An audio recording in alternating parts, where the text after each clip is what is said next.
Hi, I'm Jeremy Crosby. And I'm Nick Boucher. We're the hosts for the program that's all about your city, Talking Fitchburg. Every day, we pull together the news, events, and information you need to stay on top of what's happening in the city of Fitchburg. Find Talking Fitchburg on cable TV, Roku, Amazon Fire, Apple TV, and our live stream on the web. Plus, you can view all our headlines and stories on Facebook, YouTube, and our video on demand service. This is your city. Keep up with Talking Fitchburg and the issues that affect you and your neighbors. Want to know what's happening in your city? Get Notify Me messages from the City of Fitchburg. Visit fitchburgwi.gov on your computer or mobile device and select the big Notify Me button on the left. Enter your email and/or phone number, whichever is best for you to get notifications. Scroll down the list and select all the topics you're interested in to receive email or text messages about. You'll be notified every time one of your topics is updated. Sign up for Notify Me, one more way to keep up with your Fitchburg government.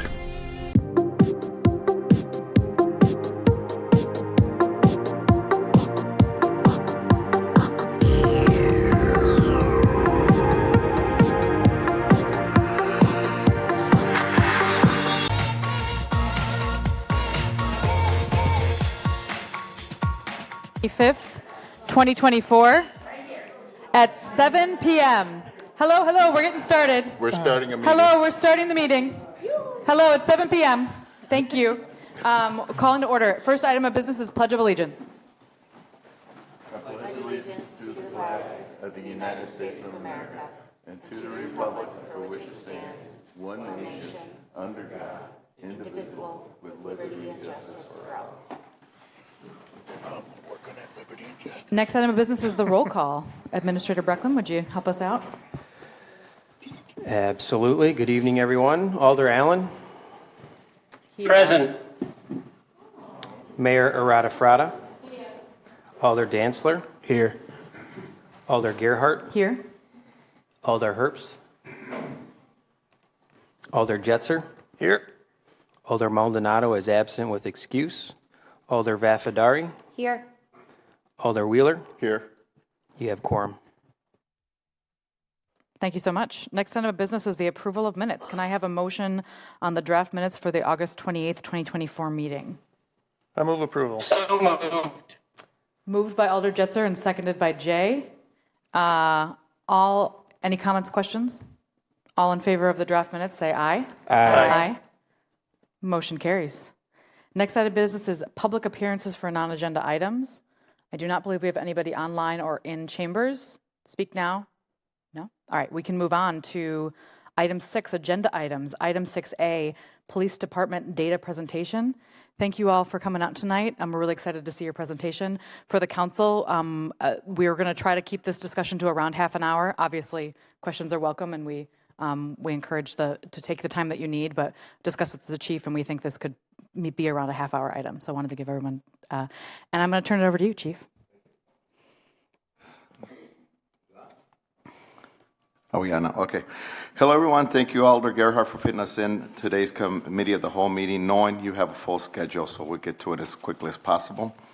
This past summer, the mayor made a request to the Fitchburg Police Department to provide data on the demographics of our arrests. In addition, she asked for an update on the impact of an almost 50% turnover rate with the sworn officers in our department. After sharing this presentation, the mayor asked that we share it with you. Deputy Chief Leahy will provide you with a short presentation on our staffing struggles and finally seeing some light at the end of the tunnel. Captains Hardwick and Captain McCarthy will present to you our findings on the demographics of our arrests. Before we get started, I want to inform you that the task to retrieve the data on the demographics is quite daunting and labor-intensive. It requires us to pull sworn personnel from the police role and place them on an administrative task. The data gets pulled in a raw format and needs to be formatted in a manner that makes sense. You will see that today. Our records management systems are just that. They are meant to maintain records. They are not a data retrieval software product. I also want to mention that it can be confusing when we search the internet for local arrest and crime information through the State Department of Justice or FBI National Statistics. You are not getting a real depiction of what's really going on in your city, our city. Those reports are gauged on certain crimes and not all, and ordinances that occur on a daily basis within our community. This will be explained further also in our presentation. I'm hoping you find this information informative, as it took a large effort to complete. So that said, Deputy Chief Leahy, get us started. Thank you. Since the pandemic, the Fitchburg Police Department has experienced a variety of challenges, ranging from meeting the expectations of a growing and diverse community to meeting the staffing levels of a high-functioning and professional police organization. Our police department has weathered several vacancies throughout the past 3 years due to losing officers to competitive lateral hiring processes, retirements of highly trained and knowledgeable officers, and probationary officers not meeting the expectations of the department and community. The police department reached a high of 11 vacancies early last year, which is approximately 20% of our authorized sworn staff. Beginning in October of 2021, we have hired 27 new police officers and 4 professional staff members, marking a significant investment in attempting to achieve our authorized staffing levels. This process has required substantial time, effort, and resources to ensure these officers and staff members are fully prepared to serve our community. Each hire, whether sworn staff or our professional staff, requires an investment of time from a variety of city resources and outside resources. Administrative processing time, academy training, and on-the-job or field training time account for nearly 30,000 hours invested into ensuring these team members are the right fit for the department and provide the expected level of service for our community. The officers that we have hired since 2021 October represent a nearly 50% turnover of our entire sworn staffing.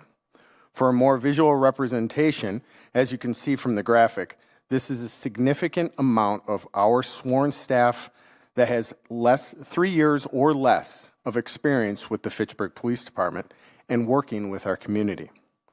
This underscores the importance of regular training based on best practice to better prepare our officers to meet the expectations of our community. This also emphasizes the need for additional layers of supervision, some of which will hopefully be addressed in the upcoming referendum.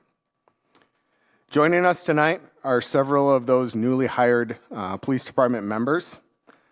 I'd like to thank them, as well as the officers and team members who have been here prior to October of 2021, for their commitment to the department and dedication to serving our community. The department is trending in the right direction, with only 3 vacancies remaining until we are fully staffed. However, we will continue to have officers in field training for several months. I would like to thank the council for providing the invitation to recognizing these department members. With that, the department members would like to stand up in the back. These are only 4 of the 21 sworn officers that we still currently have. With that, I'm happy to answer any questions that you might have on our staffing. Questions from the committee? Nicole? You mentioned that of the officers since 2021, it adds up to roughly half of your staff having less than 3 years of experience in the community. How much experience do they have in general in policing? So some of them could have less than 3 years of experience. Some of them are lateral hires, so they would have come from a different jurisdiction, so they could have up to 6, 10 plus years of experience. Awesome. Do you have an average? I think at one point, Chief, I think you were saying in one of the listening sessions, maybe I'm making it up, the average tenure and experience of police officers on the squad. Am I making that up? This is what we're trying to explain in this presentation, that you got nearly half of our staff that has less than 3 years. I think out of our laterals, there's less than 5 out of the overall 26 that were hired. Gotcha. Thank you. Any other staffing questions? All right, we can go ahead and continue. Thank you so much. Okay. All right, thank you. Moving forward into the data portion of tonight's presentation, before Captain McCarthy reviews the data, I just want to cover a couple limitations and parameters of what we're looking at tonight. I think we've all evolved into a world where data guides most of our daily operations in whatever capacity we're working with. But we have some specific limitations in looking at this data over the last several years. Beginning in 2019, we experienced our first transition in a software program through our computer-aided dispatch program, which is a county-wide program that directly impacts the way data comes into our system. And then over the next couple of years, we transitioned to a shared records management system, which essentially creates an unequal comparison between our current system and the system that we had for many years prior to that, from the early 2000s. So that's one limitation that we're working with when we examine this data. The next component here that we're looking at is a change in federal reporting standards. Beginning in 2021, we started to transition to the new national standard, which is incident-based reporting, IBR, versus UCR. And the difference there is that IBR became much more specific in terms of the criminal activity that it was classifying, and also counting each criminal act rather than the most significant criminal act. Looking at our records management system in particular, as the chief mentioned, it is not a software program designed to analyze data. It is a records management system. So it houses, I believe, close to 5 million different pieces of data related to individuals' addresses, and that grows every day. And so, again, it is not a software program that is designed to quickly assess and analyze data. One of the bigger limitations that the chief also alluded to this evening in looking at this is the limitation of time. We are all pressed for time and is a very valuable resource. And looking at this data and putting it into a meaningful format takes a significant amount of time. Captain McCarthy can touch a little bit more on that, but we had a team of individuals working on this data to ensure that it was meaningful and organized. And then, of course, as we're talking about data, it is no matter what type of data and what format you're looking at and what systems you're looking at limitations, including how that data is collected, how it's entered into our records management system, and how that data is verified. So tonight, we're going to be looking at some data sets from 2015, 2019, 2022, 2023, and the first 6 months of 2024. There are a couple of reasons behind these years that we selected. One, you'll note that we had a different police chief and command staff throughout 2015, 2019, and then 2022 and beyond. And then in addition, as I mentioned, the transition occurred around 2019 to our our computer-aided dispatch system. And then in 2022, we had started switching to the new form of data classification and federal reporting standards. So with those limitations and parameters in mind, I'll turn it over to Captain McCarthy. I have several slides here breaking down some of the data that we were able to analyze and pull from our records management program. So they're fairly easy to comprehend and read, but I don't want it to be lost, the amount of effort it did take to pull and get to these slides. But starting in 2015, here are the arrest totals from the city of Fitchburg. So if you look at 2024, our current year, the data here and represented for the rest of this presentation is only reflective of the first 6 months of this year. If you do the quick math on that, we are on track to have almost the same amount of arrests this year as we did last year. So the trend of the arrests being reported is definitely on the rise compared to the 7 to 8 years prior to that.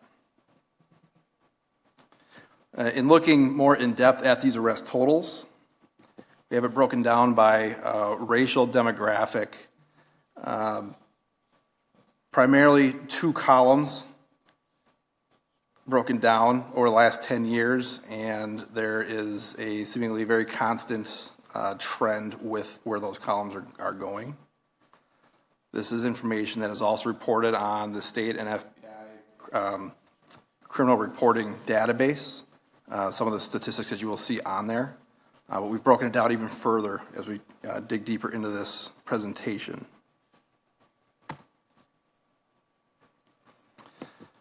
What I think is one of the most critically important components of this data to recognize is we were able to break down our arrests by the nature of the source of where those arrests were coming from. Two general categories, citizen-generated and officer-initiated. You'll notice 3/4 to nearly 80% of our overall arrests come from citizen-generated calls for service, meaning someone called 911, our non-emergency dispatch, brought in a complaint requesting our service to them to assist them with a problem, which ultimately led to an arrest in these situations. Then you have the officer-initiated category, which is something preempted by a police officer without being necessarily called to an incident. The majority of those are going to be traffic stops. That's where you're going to get most of the proactive officer-initiated calls for services on a traffic stop.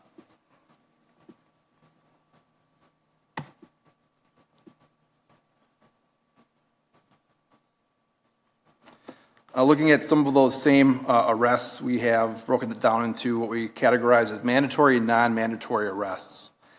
And what the pie charts represent here is that among all those arrests in the charts that we just shown, about a third, maybe a little more than a third overall, looking at these years, has resulted in a mandatory arrest, meaning the officers didn't really have much of a statutory or policy stance to not arrest somebody. These are going to include situations like state-mandated domestic violence arrests, warrants issued by a judge, parole and probation violations, harassment injunctions, those types of things where an officer really is forced to make an arrest. There's not a whole lot of discretion. The non-mandatory arrests would be considered where an officer does have some discretion in whether or not to make an arrest of a person or not. In many instances, they make those decisions based on all the information they have at the scene. And some of these arrests are actually referrals to the district attorney's office and not necessarily a physical custodial arrest that takes someone to the Dane County Jail. Some maps here to help represent some of this data. Looking back at 2015, this is a heat map of our call for service, all call for service for the year of 2015. And then if we overlay where our arrests occurred for 2015 on top of the calls for service, you can see that they align with our more densely populated calls for service areas. As we move forward in time, you have 2019, so the map gets a little brighter in terms of high population density areas having more calls for service. Again, roughly 75 to 80% of those we are being called to these neighborhoods to provide assistance. And then the arrest map laid over that. So again, where the arrests took place, the calls for service that required arrests are in these same areas. And then our most recent data would be last year, 2023, the most complete layer. The addition here in the top right or the northeast corner on the map screen is the Southdale, Town of Madison portion that we took on at the end of 2022. Again, it is a call for service rich type environment. We're called there on the daily to assist with problems, and we are working with management of apartment buildings to provide those services there. But if you look at the arrest map for 2023 on top of that, again, the majority of all of our arrests are being where we're being called or requested to come and facilitate resolution to whatever the issue is.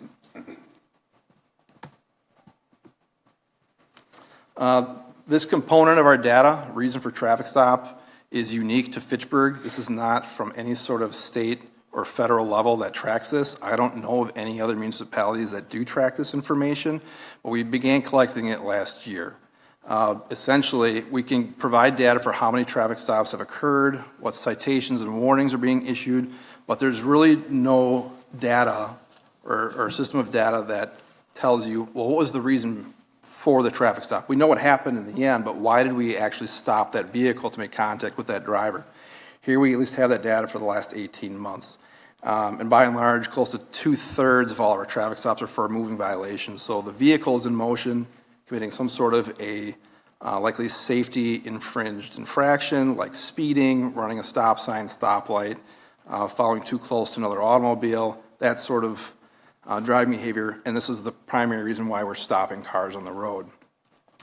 The next two categories are somewhat tied: registration violations, so a little more than a tenth are going to be for not having registration on a vehicle or it being revoked for whatever reason.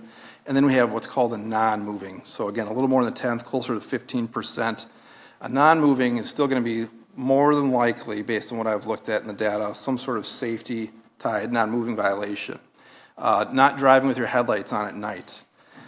A windshield completely cracked or you can't even see out the window. Not using your blinker. On the lesser seriousness of causes, but nonetheless a violation that has some sort of a safety component while driving. Then we have the two remaining called Terry stop and no traffic, each having about 1% or likely less than our overall traffic stops.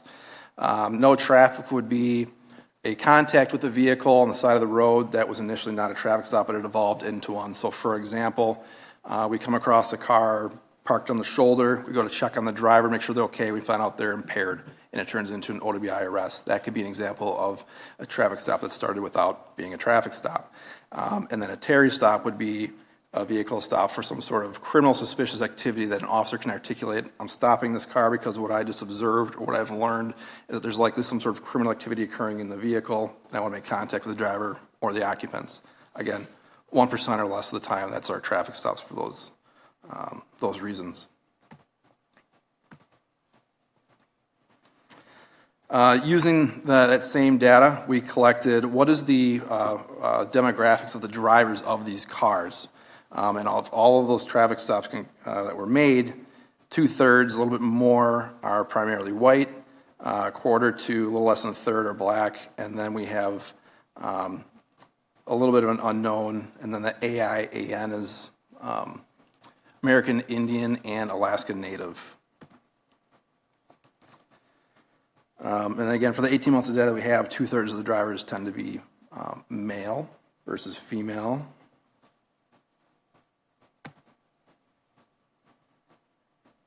And with this, I'll turn it back to Captain Hartwick. So Captain McCarthy, again, touched on it a little bit in the amount of time that this took, but all together with all of our staff that worked on this project, we're looking at probably 90 hours, 70 to 90 hours of staff time spent to go through our data and present it in this manner. Just like we set the parameters in the beginning of this, a couple key points to remember in looking at this. People may be willing or interested in making inferences on some of this data here, but we interact with residents, motorists driving through our community, employees who work in our community, and visitors daily. So those demographics aren't always equal to the demographics of our community. And we can never account for what may be driving those changes and who's contacting us for calls for service. We are responsive to community needs and expectations is perhaps the biggest key point here to keep in mind. As Captain McCarthy mentioned, almost 2/3, if not higher, of our calls for service are generated by people calling us with a need. Generally, that need is to keep the peace. There's been some sort of disturbance, domestic disturbance, or some sort of other issue going on where community members are contacting us and they need us to respond. The other portion of that community need is traffic enforcement, traffic safety. I think I have interacted, or we have interacted with you collectively, with every elected official in the room and elected officials over the past, being responsive to traffic safety requests. So when we talk about traffic enforcement and why we're doing traffic enforcement, that's generally to enhance traffic safety in our neighborhoods, and that's an expectation of our community. And so again, we are responsive. The overwhelming majority of our work that we do every day is in direct response to community needs and expectations. Again, I think a lot of us have become familiar with data. Some people may be driven exclusively by data. It can be a valuable tool. But as we've talked about, it takes a lot of time to assess that data, to make it meaningful, and to make it actionable. And I will recognize that data is very important, but in our world it is certainly not as important as adequate supervision. When we talk about policing practices, we are talking about adequate supervision, and the sergeants and other members of our supervisory team that are out there monitoring what our officers are doing, the good work that they're doing, coaching and mentoring our officers. And so data is not a replacement for assessing adequate supervision, the work that we're doing out there. There's really no comparison between those components. So again, data can be a tool, but it's not the only component that we're looking at. So in closing, I hope that you found this information informative. I also want to add that the staffing ask in the upcoming referendum emphasizes the need, as stated earlier, for adequate supervision. It will ensure that our young officers are following policy and best practices, and that is actually the best oversight we can have when these things come into question. Thank you all very much. Thank you so much. Appreciate the additional information. I just want to make a comment. Yes, please, Jim. I really do appreciate the who's calling us. I say us because even though I'm retired, I still feel like I'm a police officer. But who's calling for, and it's the call for service. And you showed that those calls for service, 2/3 is that police are called to that location. And the reason I want to point that out, because sometimes we play politics with people who are just in challenged neighborhoods because we just want to put people in jail. And we get the activists who come in and they start talking that crap. And then all of a sudden decisions are made based on that. And that should not happen. These officers are good officers, I think. And like I said, we go to where the workload is. That's how we staffed when I was with the Madison Police Department. We didn't go, well, there's a challenged neighborhood, let's just flood officers into that neighborhood. That's something that activists come in and say, who don't even live in the community, because they don't. And they come in and say that we don't want police officers in the community, which is so false, I can't even believe it. When I was working narcotics, we did surveys and we went door to door and we talked to people. Even though we were in the neighborhood, we told them what we were doing. And what those neighbors said, mostly black, they said, I want you to be fair, treat us with respect, and this is for you young officers. Get out of your car and talk to people. They will protect you. They will give you information. And that's all that people want in the neighborhood. They want you there because who's affected mainly by crime? Black people in those neighborhoods. So when I hear people come in here and talk all this bull about, black people don't want cops in the neighborhood, I want to know those people, do they actually live in the neighborhood? Have they talked to those people? And if they have, fine. But most of the time they don't. Like I said, they're activists coming in for a political purpose. And we as a council, we should be backing these officers up. I'm not saying backing them up as far as, whatever they do wrong, we're going to say that's okay. I just mean backing them up that when people come in here and call our officers murderers, rapists, and everything else, that should be stopped. Because that's not what the Fitchburg Police Department is. If there's something wrong with the Fitchburg Police Department, let's fix it.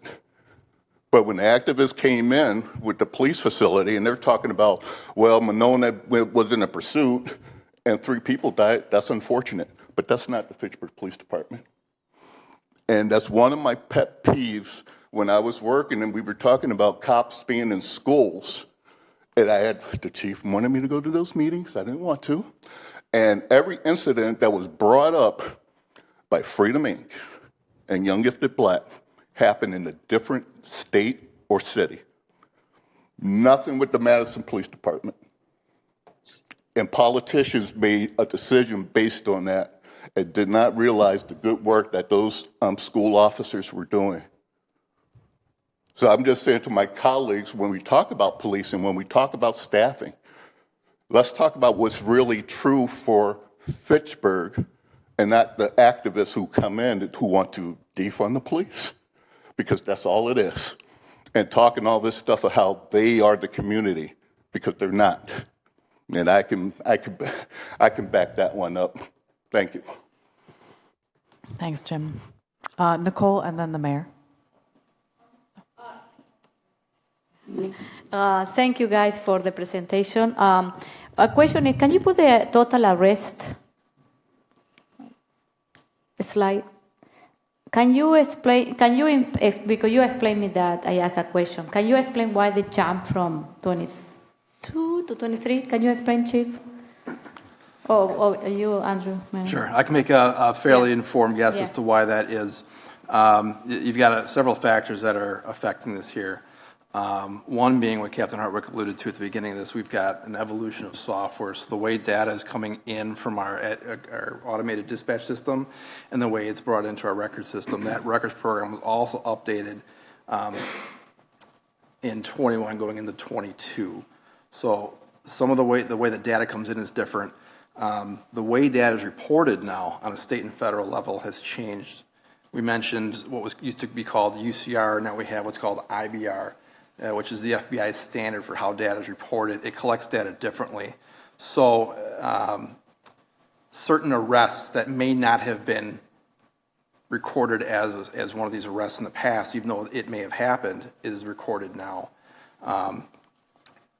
There are certain arrest categories, like for arrest warrants of a person, certain lower level offenses that we would consider an arrest, but the state and the federal reporting system would discount that as not an arrest. They would not count that in their tallies.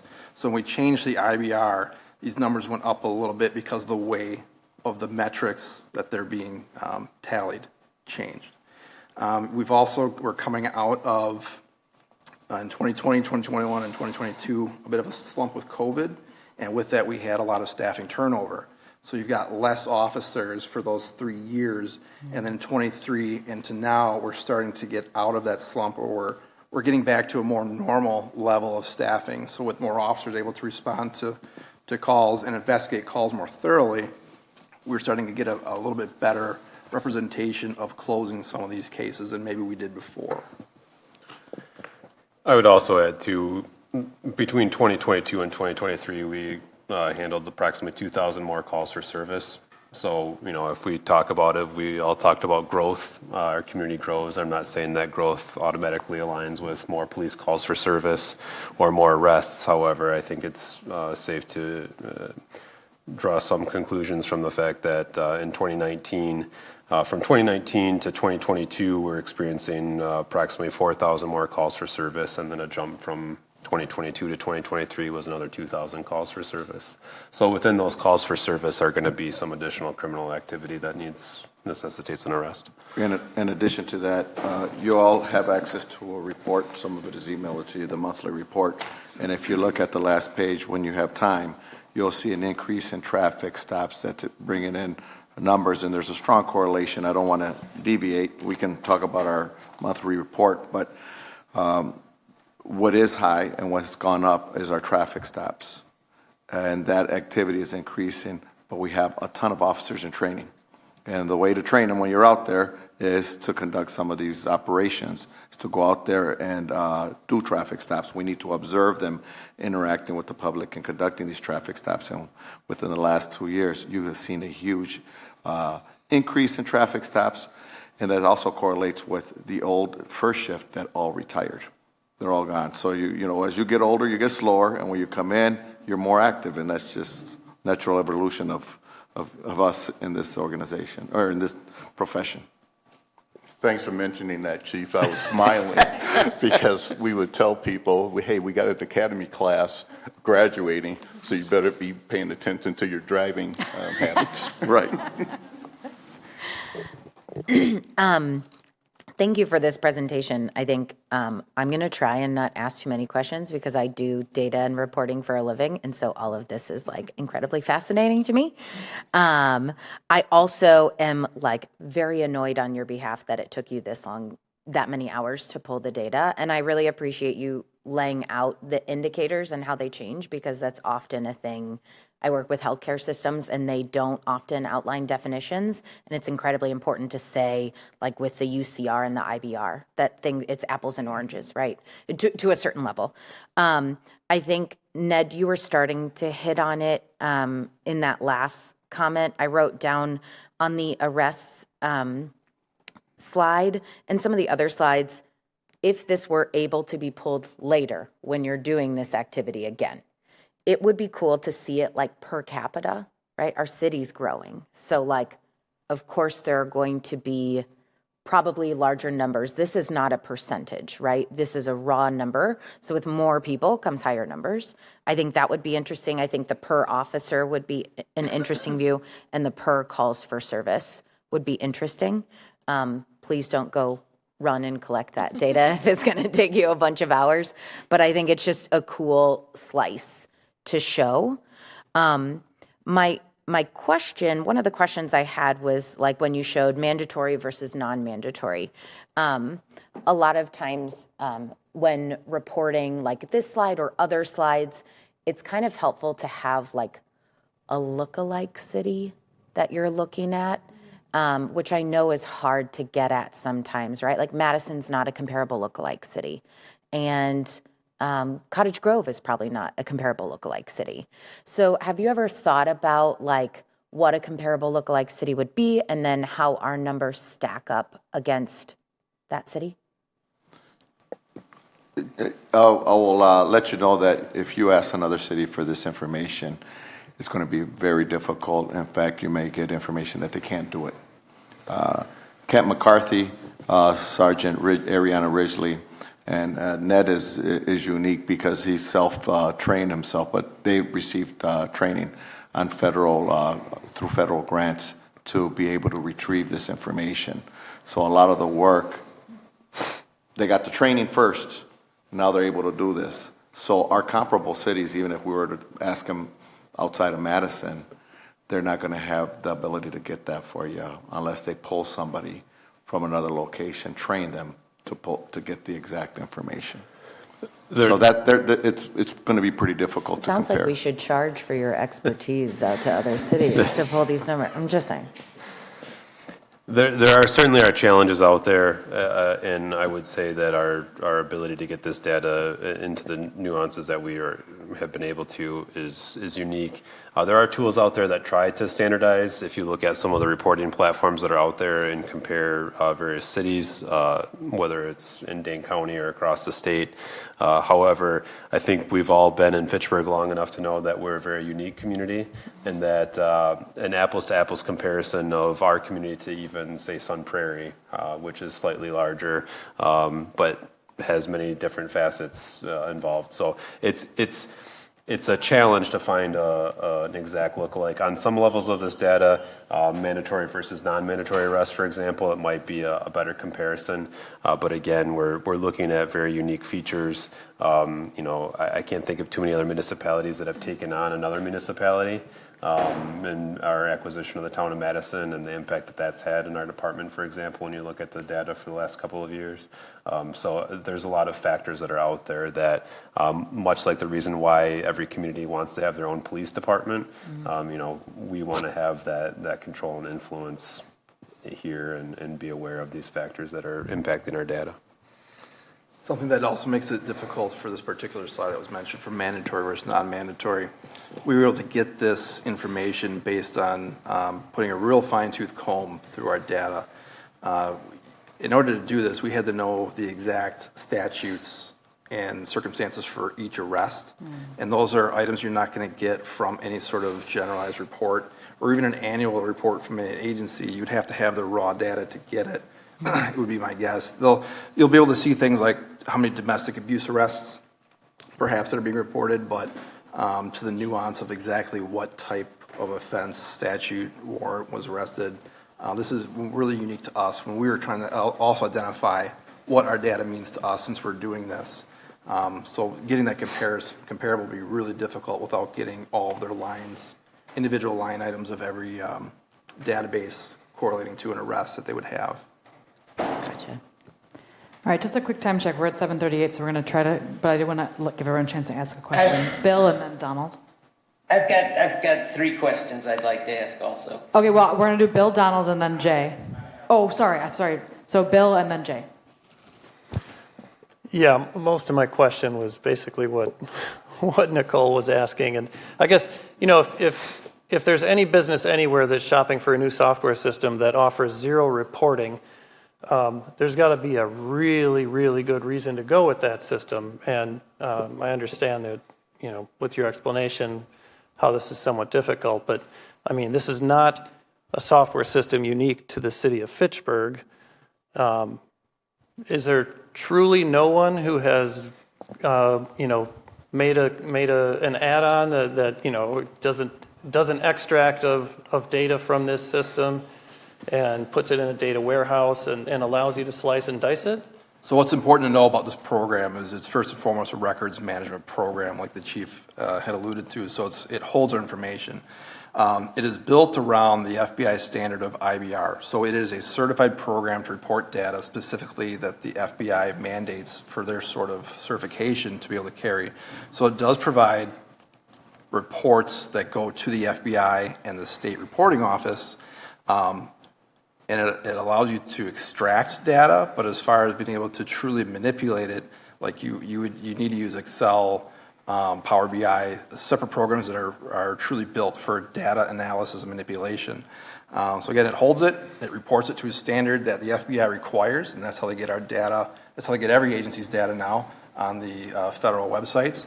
But in order to take it and find answers to some of the questions that are out there and exactly what it means at a very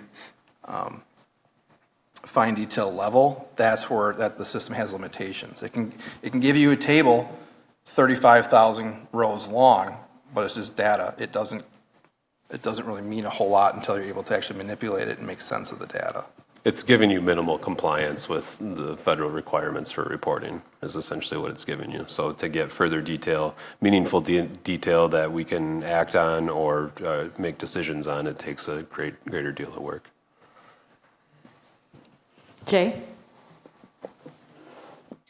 All right, so I have 3 questions. Let me throw them out there. The first one was kind of piggybacking on what Bill was just asking about. I just cannot believe that in 2024, there is not a way to be able to manipulate the data we want to without investing hundreds of hours of staff time. That makes no sense. There has to be a way to do this.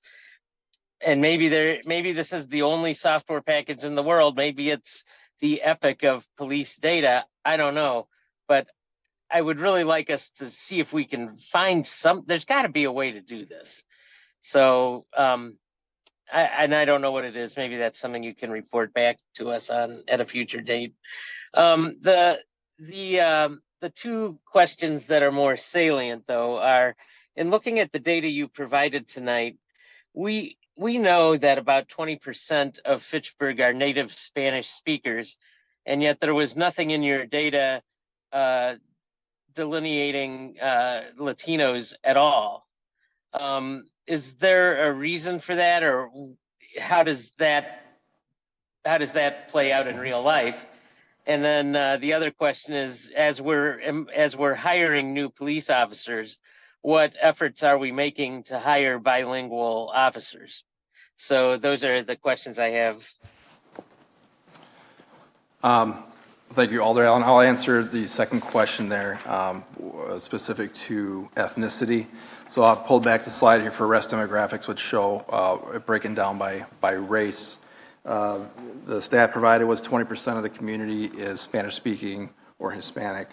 There is a measure of identifying an ethnicity component. However, when we talk about UCR and IBR reporting, ethnicity is not among the reported data. So it's race, sex, hour of day of week, that sort of information is what's required. Ethnicity is not. So while we're able to We're buying or selling tickets to Wisconsin football games or to any other live event in your area, SeatGeek is the SeatGeek is the official ticket marketplace. Okay. So we do have ethnicity data that we can look at, There are other issues outside of our control that make it difficult and require a lot more staff time to look into. And that being our data, a lot of our data comes in from running a query of a name or a vehicle through the state DOT database. The state DOT has made changes in recent years to make gender and race and ethnicity optional on the driver's license. So when we're trying to capture that information, primarily with Hispanic drivers on the DOT database, that doesn't come into our system. So we have a very large percentage of our data which has an unknown. It just says unknown. So it essentially what we have to do is take hundreds of columns of data or hundreds of rows of data from whatever subset we're trying to look at and have an individual staff member go case by case by case to read and determine what is the ethnicity and update that field. So part of the problem in pulling some of the data is a limitation such as that, a third-party data set coming into our system that we have no ability to control, and we have to go back in and correct. For the third point, Chief, you want to, what the other question was there about recruiting? Deputy Chief Leahy is going to answer that. I'll actually steal that real quick. So as far as efforts to hire bilingual officers, the city has recently, within the last couple of years here, implemented a bilingual incentive pay. We take every opportunity that we can to participate in outreach events that are specifically geared towards our Hispanic community, including bilingual job fairs, and other outreach events throughout the community. We currently have 10 officers who identify as Hispanic, and we have several other officers who are bilingual, including 2 of our dispatchers who are also bilingual. So we recognize the extreme value that those individuals bring to our team and serving our community. Thank you all so very much. We appreciate you taking the time to put this all together. It's really helpful to get a baseline. So thank you for taking the time. I've been able to go on a couple ride-alongs, so if any of the alders have not had a chance to go do that, please do. Because one of the, as you were talking about with benchmark communities, our community is so unique. It's so big. It's so diverse. We have rural, urban, and suburban areas. Like that's not true for a lot of communities. So the challenges that you face are obviously very different than others.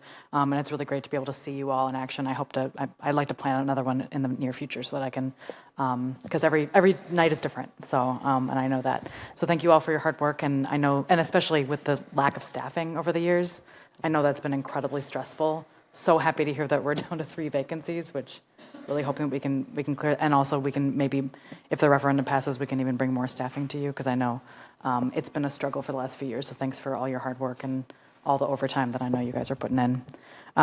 Thank you so much for your time, and I think we can wrap it up. Any last comments? Or I just had one more thing to Yes. share here. When we talk about the time that was spent putting this presentation together, I just also want to recognize our entire team. Our officers are responsible for inputting this information in on the front end. And so when we talk about what our officers are doing on a regular basis, and often we see officers on the side of the road working on a computer, a lot of it is putting this information on the front end. That comes from our officers who are responding to a call. So not only do they have to respond to a call, document a report, but then they're also responsible for inputting this information. And then once that information is put into our system, then we have a wonderful team of professional staff, our records employees, our court liaison, and other team members who are out there making sure that that data gets accurately translated, putting together monthly reports, and working with federal reporting requirements to get those data sets out there. So it really is a team effort, and we appreciate everyone's extra efforts over the last couple of years. So thank you. So can I add something? When I request this information, I thought it was, pushing a button and print the report. And then the chief said, "No, Julia, it's not so easy." I said, okay, yeah. But then, because I thought that, but then I told you guys, I really appreciate when you told me how many hours it took you to put together this report. I will say thank you. But I think it's good to know this data, to have an idea where we stand. But I would say thank you. It wasn't my intention to that this project took you so long, but this is what I want to share with you because they shared with me like a couple of weeks ago, and I think this is good information that I think the council should know, and and the residents. So thank you very much. Thank you, Mayor. Thank you all. Have a good night. Thank you all for coming. We're going to move on to our next agenda item 6B, Housing Initiatives Overview and Discussion with our Economic Development Department. I assume we'll need just a couple minutes to get settled. But as we all know, we've been having lots of discussions about housing, even just this year. And so our Economic Development Department has been working on this quite extensively. We have our new housing specialist that was just hired recently, and we obviously have over $8 million in an affordable housing fund that's available to spend. So we're excited to hear from Economic Development about what you all have been working on and what's on the table.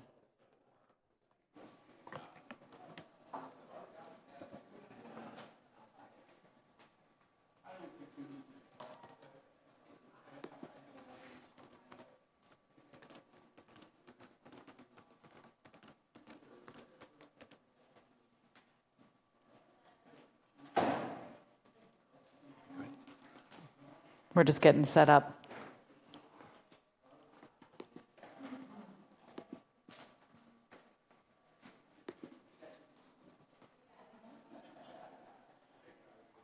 You good? Okay. All right, turning over to our Economic Development Director, Mike Zimmerman. Kicking it off. Okay. Thank you, Council President Gerhard. And thank you, Council, for the opportunity to provide you with the housing activities update tonight. We don't get to come here very regularly, so we're excited to provide that update. I'm pleased to have my colleagues Joyce Fry and Lorene Gage here to join in the presentation this evening, and a big thank you to them for also helping to put together the PowerPoint presentation and the slides that we're going to cover.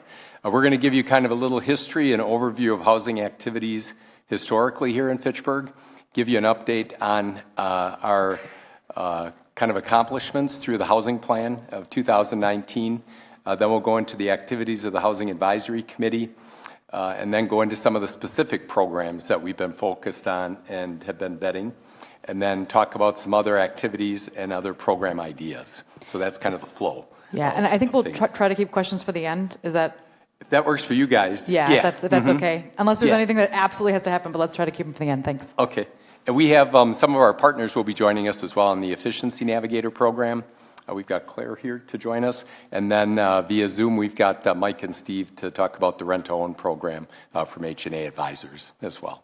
So with that, I'll go through some slides. You know, I talk quick, so we'll go through the slides and we'll send you a PDF of this presentation so you have it. So if there's any follow-up questions later on too, you got that. Here is Fitchburg at a glance. That highlights the development of our community kind of over the years historically. We're a community of subdivisions and neighborhoods, as you can see from this map. We've got everything from urban areas to suburban areas to also rural residential subdivisions, which really makes Fitchburg unique and our housing stock unique and kind of the evolution of our community from a town to a city. While Fitchburg's a relatively young city, we're challenged with some kind of neighborhood revitalization issues, and that's based on kind of that evolution of our housing stock. So here are some of the older multifamily apartment projects that developed when we were still a town, that over time now has developed into that naturally aging affordable housing and provides a significant share of affordable housing not only in Fitchburg, but also within the greater Madison region. But it poses some challenges for us as far as deferred maintenance on some of these properties, especially with the larger ones. And then also with the smaller mom and pop owners, they may be undercapitalized with also some deferred maintenance issues. And one of the programs that we're working on is geared towards that segment of our housing stock and market there. Even though we didn't have a lot of let's say, tools in our toolkit over the last kind of 40 years as we evolved from a town to a city, we did what we could to impact the housing needs in our community. So two things that we did working with CETA, which is also a housing authority by state statute, is we brought two senior housing developments that were affordable, the McKeep Park senior apartments that were developed by Independent Living. The Chapel Valley Senior Apartments, a Light Tech deal. One of the buildings is Light Tech, the other one is market rate. And then we worked with a couple of private sector developers on some family-oriented affordable developments. Gorman and Company brought us the Fitchburg Springs Apartments around our Nine Springs Golf Course. And on the west side of Fitchburg, we've got the Stonecrest Apartments as well that added to our continuum of affordable housing. And then a really unique one that we focused on as far as ownership was our Renaissance on the Park development in the Belmar neighborhood. And this was our first effort and attempt to really try and bring in single-family ownership at a workforce price level. We were able to get a $600,000 land write-down through Dane County CDBG, worked with a developer by the name of Tom Ellefson to bring single-family homes at a workforce price point. And then on the southern end, that was envisioned to be condos. Eventually, Habitat for Humanity took over that southern section and brought us, I think they did 36 homes there. So we had a great partnership and an experience with Habitat.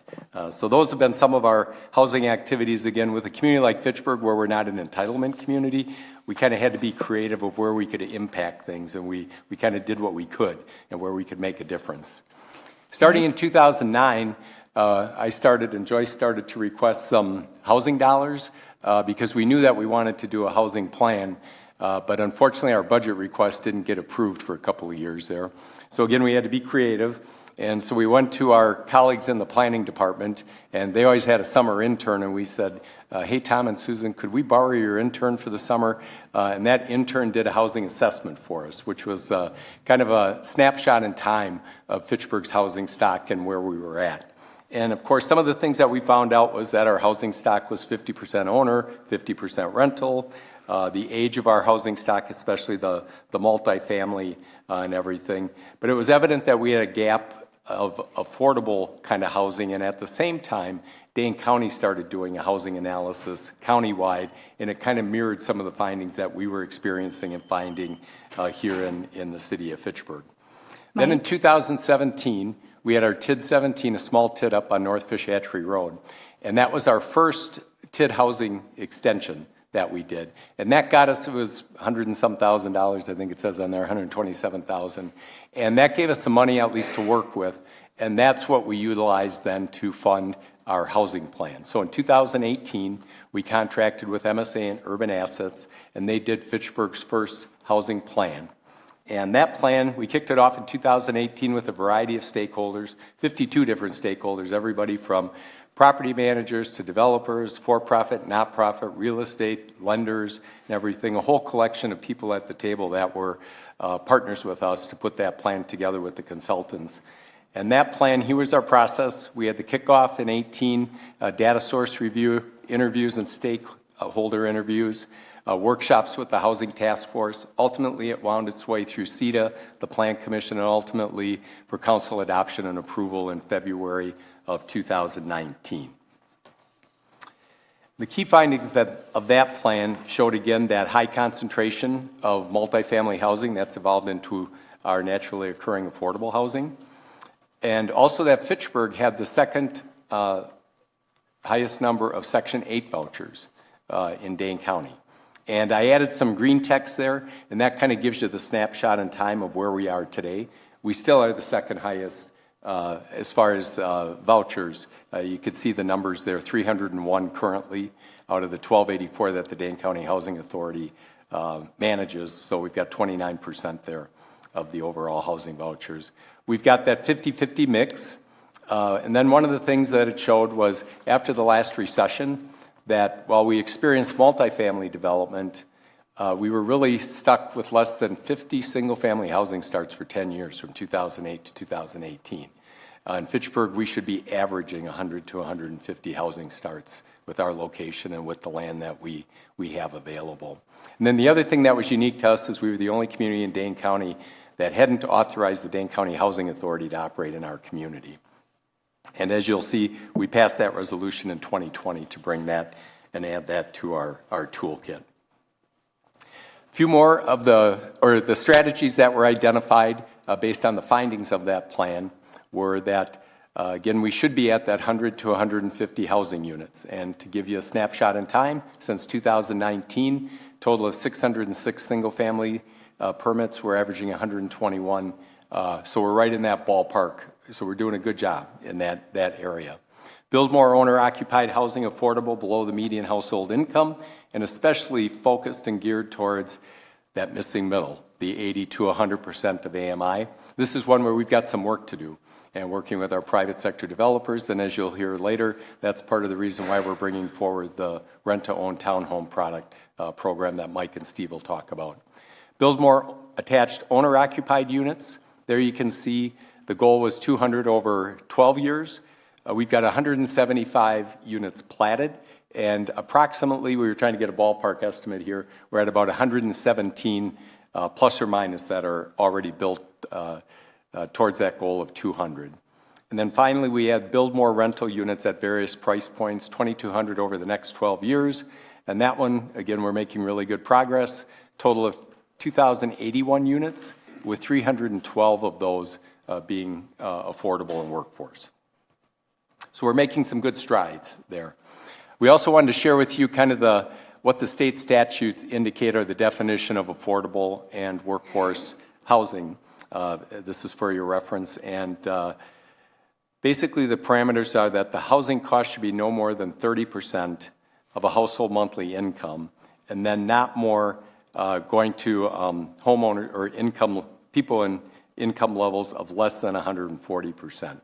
So there again, you can see that the income levels go everywhere from 80 to 140% that the state actually considers kind of that workforce spectrum and continuum. Here's that building permit history. You can see where we were stuck from 2008 to 18 before single-family housing finally started to tick up. Some good, robust multifamily on the right-hand side there, and we're making good progress. I think the challenge going forward for us is going to be until we get through those neighborhood plans and we get new subdivisions entitled, we're concerned that we're not going to continue to keep that level of single-family housing permits at 100 to 150. We're already at lots in the Verona School District right now. We still have some inventory in the Oregon School District, but we need to keep an eye on that because otherwise we're going to be going backwards as far as trying to meet and accomplish those goals. Some additional strategies were to upgrade or replace existing rental housing. We did that in a couple of areas. The Maple Lawn Apartments, we lent our name for Section 42 tax credits to our friends at Royal Capital. Complete reinvestment, new bathrooms, new kitchens and everything, new units there, including a community room and a fitness center and everything. And then the other one that we worked with on fiduciary real estate was the reinvestment in the Fitchburg Square apartments off of Greenway Cross. Another strategy is to build more rental units with 3 or more bedrooms just because of the family size with kids and trying to match up our housing stock with the needs of our families. And we've got 58 of those units in progress here that we're bringing forward. And then the last one was to support the housing needs of our senior citizens, and they identified a need of 640 units by 2030. And as this slide will indicate, we're making good progress there, 450 independent units for seniors, and 320 of those are in that affordable category of 71% there. So everything from the Limerick to the Highline Senior Apartments to the Novation Campus there. In addition to that, we've also added that assisted living and memory care with the courtyard. So again, meeting the needs of our senior population. We've got the cruise ship of senior living that I call it, the Quarry Ridge Resort Lifestyle Communities. And then next year, when SESTA breaks ground, we'll continue to add to our senior housing portfolio and product there with independent and senior assisted living units. On the workforce and family affordability product level, we added 312 units since 2019. Limestone Ridge over there by Super Target, Artisan Village in the Southdale neighborhood, and then the Limerick townhomes over in the southern part of the Uptown neighborhood. So have been adding, again, more affordable units to our inventory. Now quickly, just wanted to take you through, these are the pages from our 2019 housing plan, and you got the action items there, and it kind of gave a 5-year goal and initiatives. Here's 2019, and you can see at a glance in the green are the ones that we've checked where we think we've made progress. We've added some notes maybe on some other ones where we're still working on things, but We launched the Housing Committee. We had some ordinance reviews, a memo to the council as far as looking at the park and open space plan in the future going forward to kind of review our parkland and fee in lieu of dedication there. We've got the housing assessment, the annual one, on our website, working with our colleagues in the planning department. There's some information in the development guide as far as involvement by the council in the development process and being engaged with neighborhood meetings. And then we updated the comp plan in 2019 with another one scheduled starting in 2025. So that's 2019.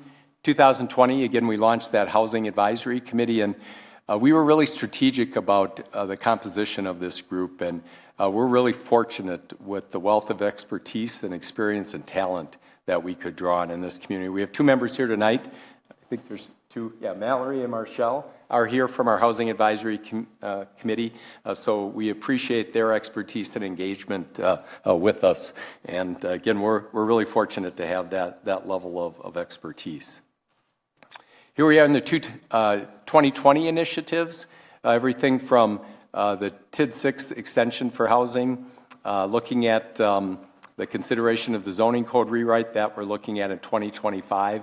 And then some of the programs or initiatives that are kind of highlighted here, we'll be talking about a little bit later in the program with some of the programs that we're vetting at this point in time.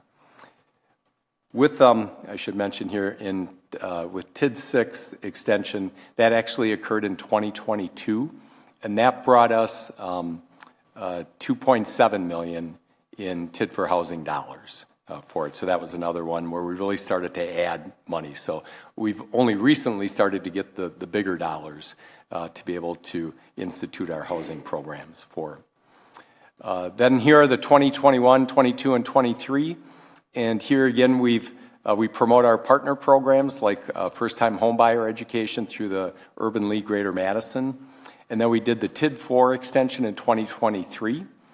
And then we also did the TID 15 extension in 2024.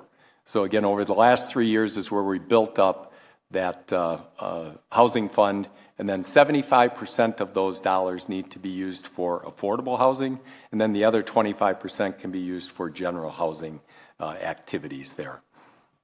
And on the next slide, you can see with those 3 TID extensions there, we now have approximately $9.4 million in our housing fund, and again, 75% of those in that kind of middle line there you can see is designated for affordable housing activities. And with that, I'm going to turn it over to Joyce Fry. Now, the 2019 housing plan guides kind of our focus and activities, but then it's our Housing Advisory Committee that's really helping direct those activities that we're focused on and some of the programs that we've been looking with. So Joyce is going to kind of give us that summary over the last couple of years as we've been waiting for our housing dollars to get in the bank. Does this mean it's on? Yeah. Hi, everyone. I want to thank you guys for having us here tonight, and I really want to thank Mallory and Marshall for the work that they've done on the Housing Advisory Committee. They know me as a taskmaster. I'm constantly sending them documents to look at, review, giving them homework, and making sure that they're engaged with the work that we're doing. So thank you to those two for coming tonight. Right there shows you the initiative and dedication that they've taken to their role as the chair and vice chair on the Housing Advisory Committee.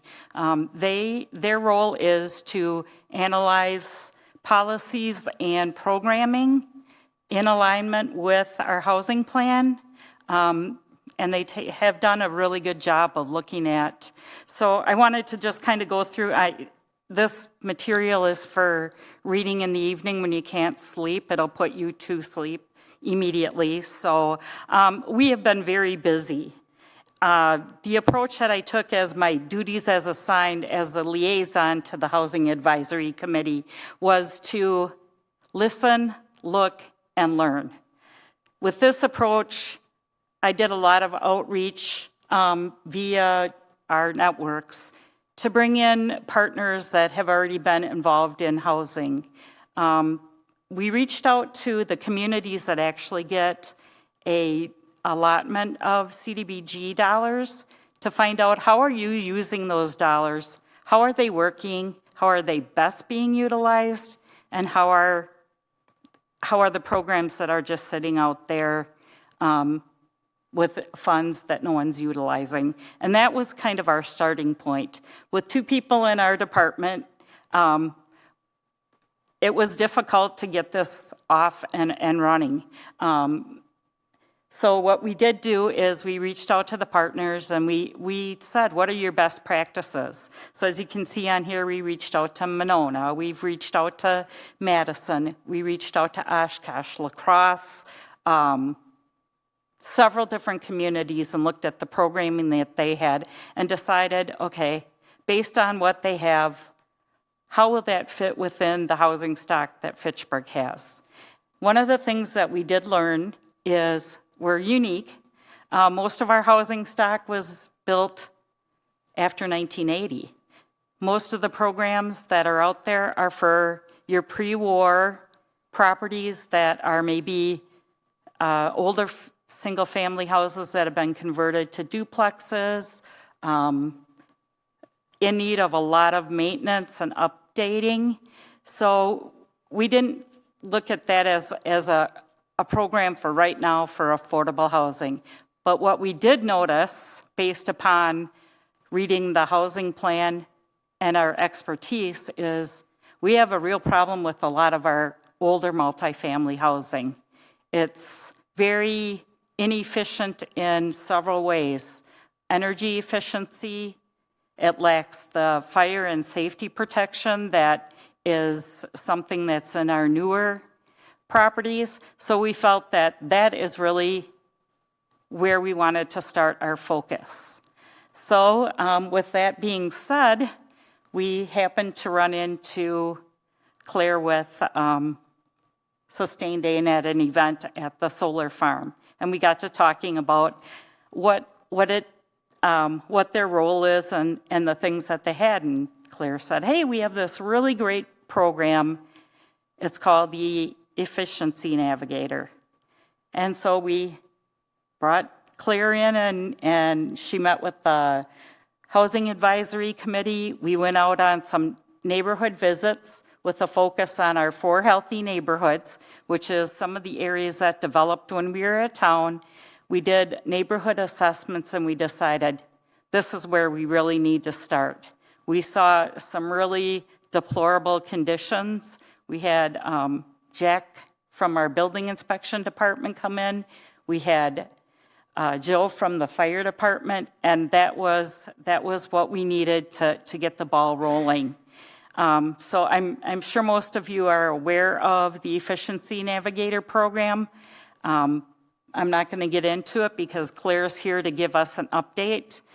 And then after that, we talked about, okay, what is another thing that we really need to look at?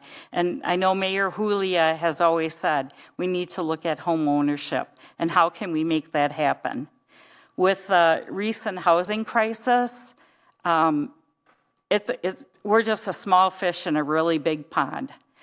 This is a discussion really that needs to be at the national level, but we're doing what we can to address a problem here, and I'm very happy with the work that we've done.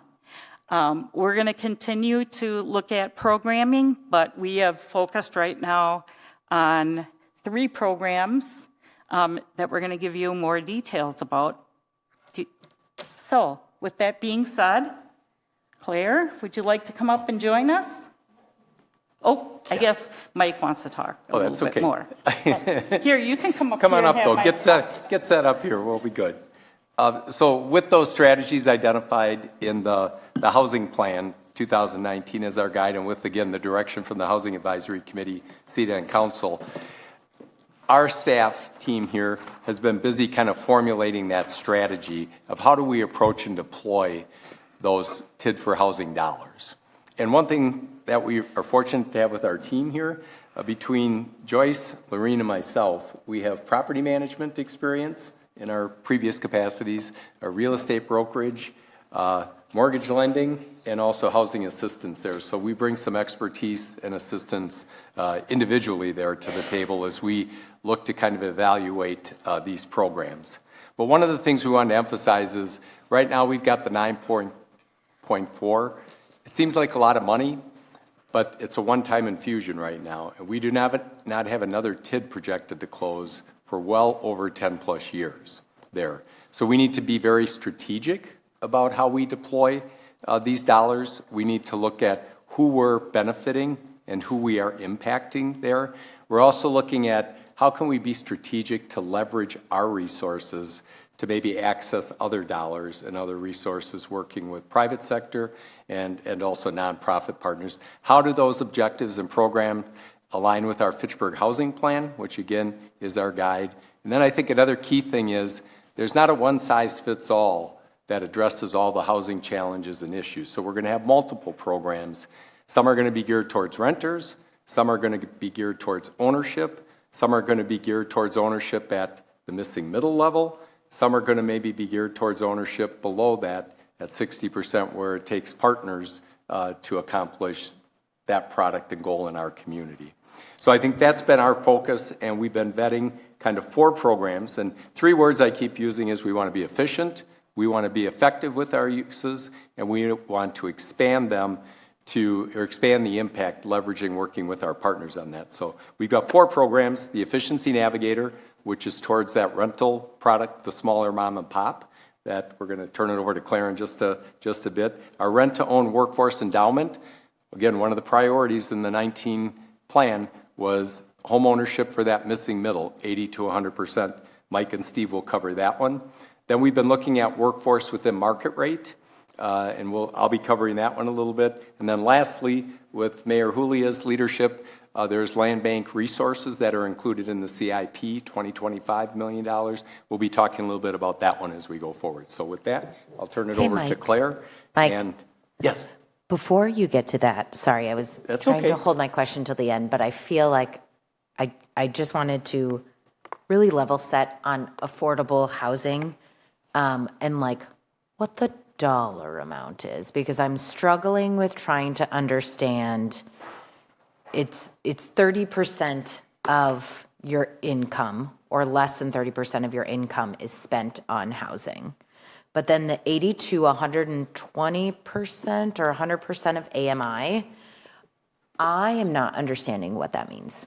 Can you explain this to me in like normal English in terms of, okay, what is an affordable house? What dollar amount? And I know the dollar amounts were probably changing, but like, I don't know if the average citizen knows what AMI means. I don't know what AMI means. Can you kind of like make that more approachable so I can understand, like when we talk about our stock of senior affordable is 71%, but our other stock is like, I think it was 14 or 18, like it was a little lower, quite a bit lower than that. Like, as far as the all age and family? Correct. You're saying? Correct. Yeah. Yeah. What is that? What is an affordable? What qualifies as an affordable house? Usually, if we're talking the LIHTC program for both senior and workforce and family, there it's averaging anywhere from 30 to 80% of median income.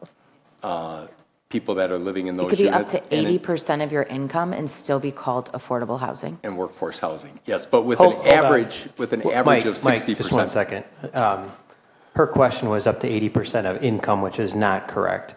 You're talking about 30% of overall income or less being spent on housing, and Alder Vafadari hopped in there and thought 80% of income being spent on housing. So I want you to take a moment here to clarify that. And Thanks also, can you also Yeah. define AMI as area median income? Median income, yes, and it's usually based on a family of 4. Okay. There's different levels for 1 to 4, but it's usually a 4-person household. That is kind of. So you take the average of our area, you find this kind of number of median income, and then you Can say, I just pipe in? Yeah. So the income levels are determined by HUD. And so what Mike's talking about is for workforce housing, you can be at the 80 or 140, or you could be at 30 or 140 of the AMI, area median income, for WIDA terms. So the definitions are WIDAs and statute. So if you look at affordable housing, the statute says it's defined as housing that is 30% of your gross monthly income. Does that make sense? No. But when no, I appreciate what you're saying. It's not clarifying. What I'm trying to get at is like, how do we just take the average median income of people living in Fitchburg? No, it's the county, Dane counties. Okay.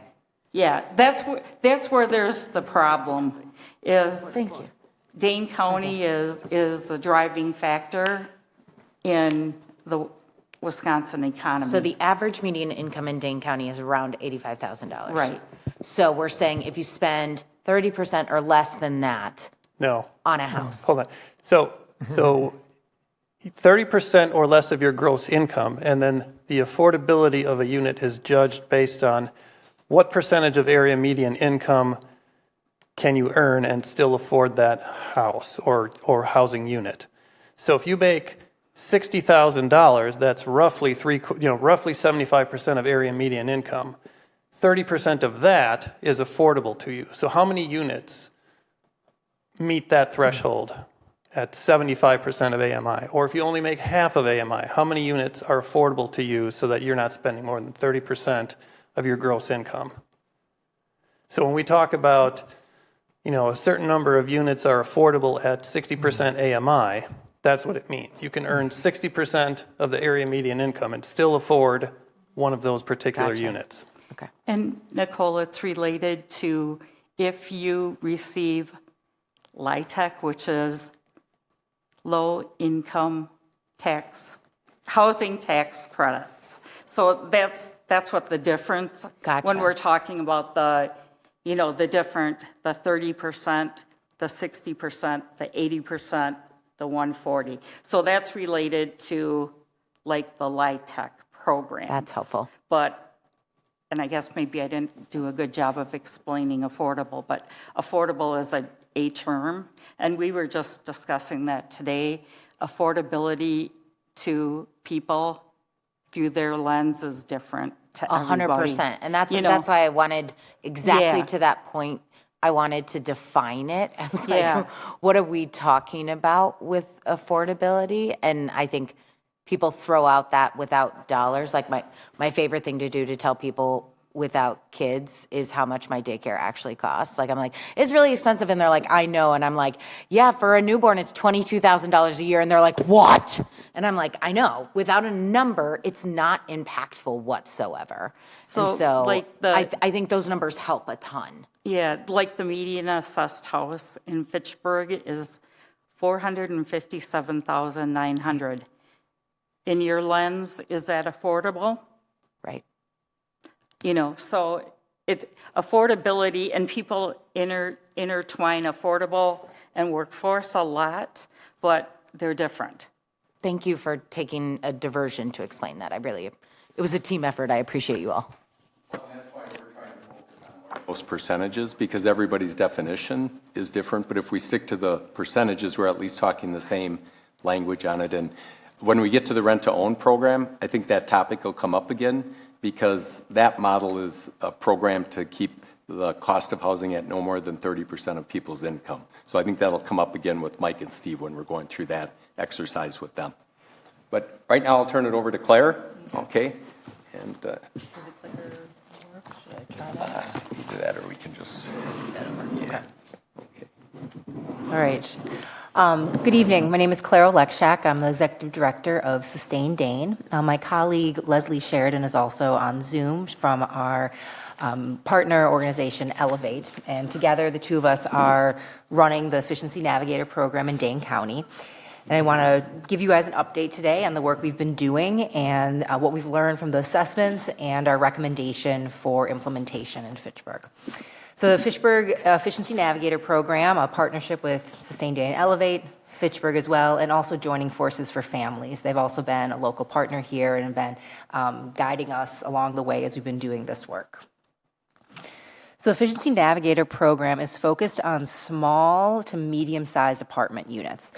And we're helping them become more efficient and resilient. And we're going to reduce the operating costs so that they can remain affordable. Energy bills is often one of the highest expenses for people living in affordable housing. And taking those down can be a real important part to keep living in those homes affordable. Overall, it's a program looking at resilience, looking at equity, and climate change. As we built the program in Fitchburg, we consulted the 2019 Fitchburg Housing Plan. As Joyce said, we focused on the 4 healthy neighborhoods, and the funding for this program is from the funding available from the closure of those TIF districts. So the impacts of the program is this preservation of affordable housing, increasing climate resilience, also improving the comfort and the health and safety in homes, right? These are people's homes. This is where they're living, and the health that's in those homes and the safety in those homes is incredibly important and an important part of how we look at this work. We also look to promote equity and support local economies. We have a contractor accelerator program with the Latino Academy of Workforce Development that's been operating in parallel to help contractors expand and move into this work. Over the last 5 years, we have implemented in 177 units across 40 buildings in Madison and Middleton. Here is 2 examples of some of the case study buildings that we've worked on. And this is the type of work as well that we were assessing on and are going to be recommending in Fitchburg. We've had great relationships with the owners, testimonials from them. This is Melvin, talking about how this has been really important to his residents who, he recognizes are living paycheck to paycheck, and being able to have them save money and save energy is really helping them have a more comfortable life and also more sustainable future.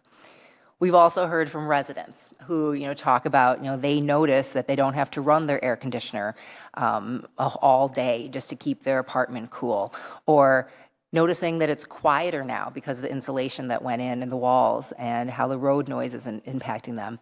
And the last one is just, it was good feedback to just hear one of the residents talk about how they felt that they were seen and heard, and that they were being, their needs were being addressed with this program, and they were cared for where they were living. So the process in Fitchburg, we launched, opened the application on June 17th. We had the application reviews and intakes happening then after that point through more or less the end of July. We worked closely with the team here to identify particular building owners for mailings. We had a FACTv presentation we did on this. We had press releases that went out as well as on the website. We then started assessments of the buildings and putting together assessment reports. So each building themselves receives an individual report that looks at the data and the numbers and the recommended measures for that building. We then put together a survey to get your input on how we wanted to prioritize these measures. I think this was shared with Housing Committee and CETA, I think Council, and we took that into consideration as we started to look at all of the data that we had gathered and start to analyze for the recommendation here. We have the presentation today for you guys, and then goal will be to move forward starting in October through early mid of next year with implementations. So the applications. So we had 11 building owners that submitted applications for 15 buildings that represented 120 units. And these buildings ranged in size from 4 units to 16 units, which was what we determined as the program eligibility. For transparency, we wanted to mention there was one building that included a member of the Planning Commission for Fitchburg, and we also had one building that was from a gentleman who's a plumber that does help the buildings in the other part of our program. The buildings, as you see, span the 4 healthy neighborhoods and number of units kind of, by those healthy neighborhoods as well. We then took through application and intake, and this was a chance for us to get to know the applicants more closely, talk with them about what they had put on the application, clarify anything, make sure that they did qualify based on the recommendations. We also gather utility meter data, talk about recent maintenance needs or work they've completed, any unique features in the buildings. We confirm that the properties were in good standing with the city, such as being current on their property taxes. And we also confirm that the property owners would commit to maintaining affordable rent, which is at the HUD fair market rent value for at least 5 years post-implementation. So the community benefit for participating in this work, which is what we've done in all the other programs that we've done in Middleton and Madison. We then moved into on-site assessments. So this is where our assessor gets into the buildings and we are looking at the current condition. What is the insulation like? This is a picture of an attic with insulation. What's the equipment? Is there opportunities for newer technology? We also looked at windows and fire suppression and buildings and grounds and conditions, which are some items that have been identified by the Housing Committee that they'd like to understand for the buildings. And then health and safety items, so ventilation, mold, pests, gas leaks, those kind of items as well.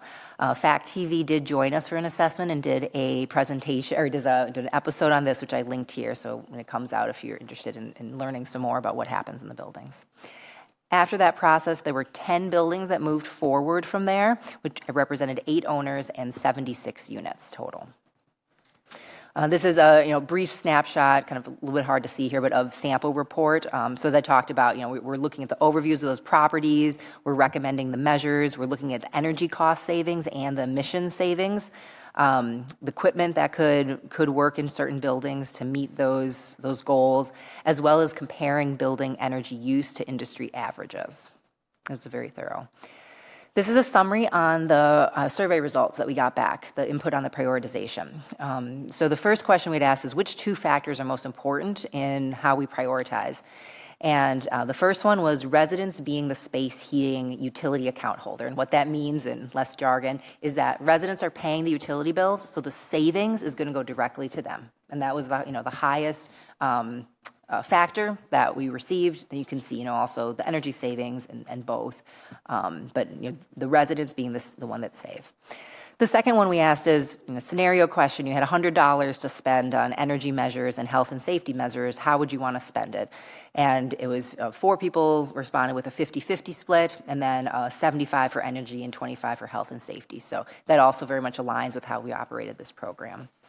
Next question was, which of the following would you prioritize? Utility costs, emission reduction, or both? And we had the residents' utility cost savings was first, and then and then both as well. So taking that into consideration. And then the last one was if there was any preference to think about having more measures spread through more units, so maybe less costly measures going through more units, or focusing on those maybe more costly measures but would touch less units, or just overall the greatest impact. And it was overall the greatest impact is what we heard from you guys. That's how you wanted us to look at the information. All right, so across these buildings, there were 41 total measures that were identified. 9 buildings had weatherization opportunities. We had 8 buildings with window replacement opportunities and 2 buildings that had no measures that we recommended for this program. We had about $89,700 of energy cost savings over the 10-year period, plus, of course, the health, safety, and comfort benefits that would come with this work. That equated to about 422,000 kilograms of CO2 reduced, which is about 1 million vehicle miles traveled. And the total cost was $682,000 before we've prioritized and before we've applied IRA rebates. And those are the federal rebates, which I've started to roll out this fall, and then are going to continue through next year, which are one of those ways that Mike was mentioning about leveraging this funding. So we'll be taking advantage of those so that the money can go farther and we can help people benefit and help our community benefit from them. So this is how we analyze the data. We had a lot of tabs on our spreadsheet. We looked at just weatherization measures. We looked at the resident cost savings. We looked at total energy savings, CO2 reduction. We looked at per square foot energy savings, and then also estimated impact of those Inflation Reduction Act incentives. And based on all of that, have here what we recommend as the scenario for Fitchburg. The budget that we're working in is $310,000. What we recommend is prioritizing weatherization measures across all of the buildings, and then Beyond that, the top resident energy cost-saving measures. When doing this type of work, weatherization is the first step. Sealing the building, making it as efficient as possible, makes a lot of sense so that you're not putting in, a new HVAC system that's going to be working twice as hard because your attic isn't insulated, if that makes sense. We also applied anticipated HERE rebates. This is a rebate that will be launched later this year or early next year, specifically for the larger mechanical equipment, so the air source heat pumps.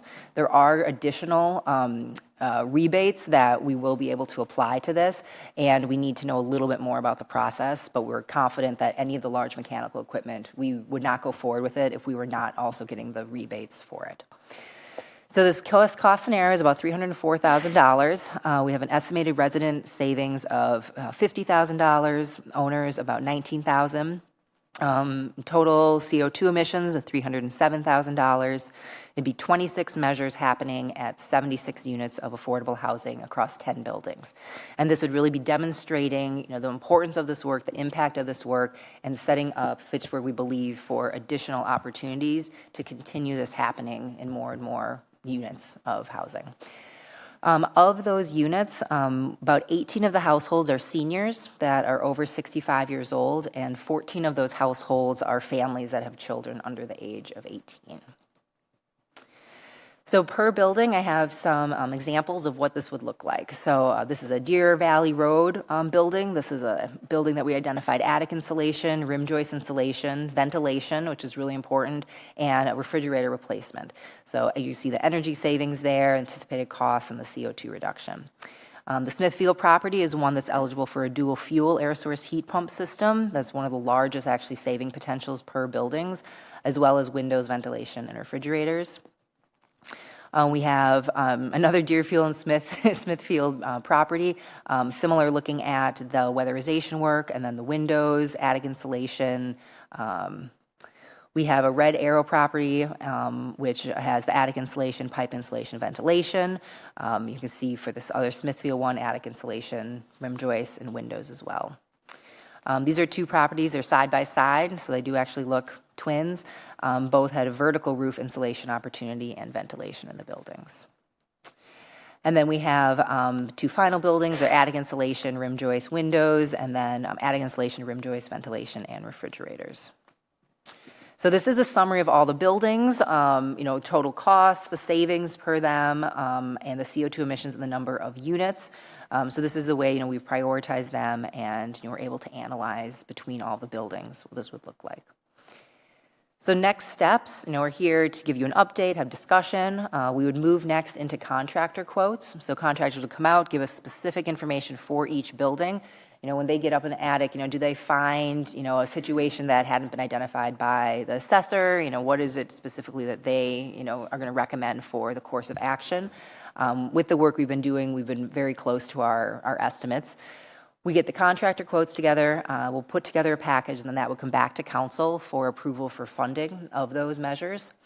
We then would turn to, in parallel, we're going to be navigating the rebate applications with the owners and the residents so that we can apply the rebates and apply those for the funding. We then have a 3-party agreement that gets signed between the owner, the contractor, and Sustain Dane, and this includes the affordable housing commitment from those owners.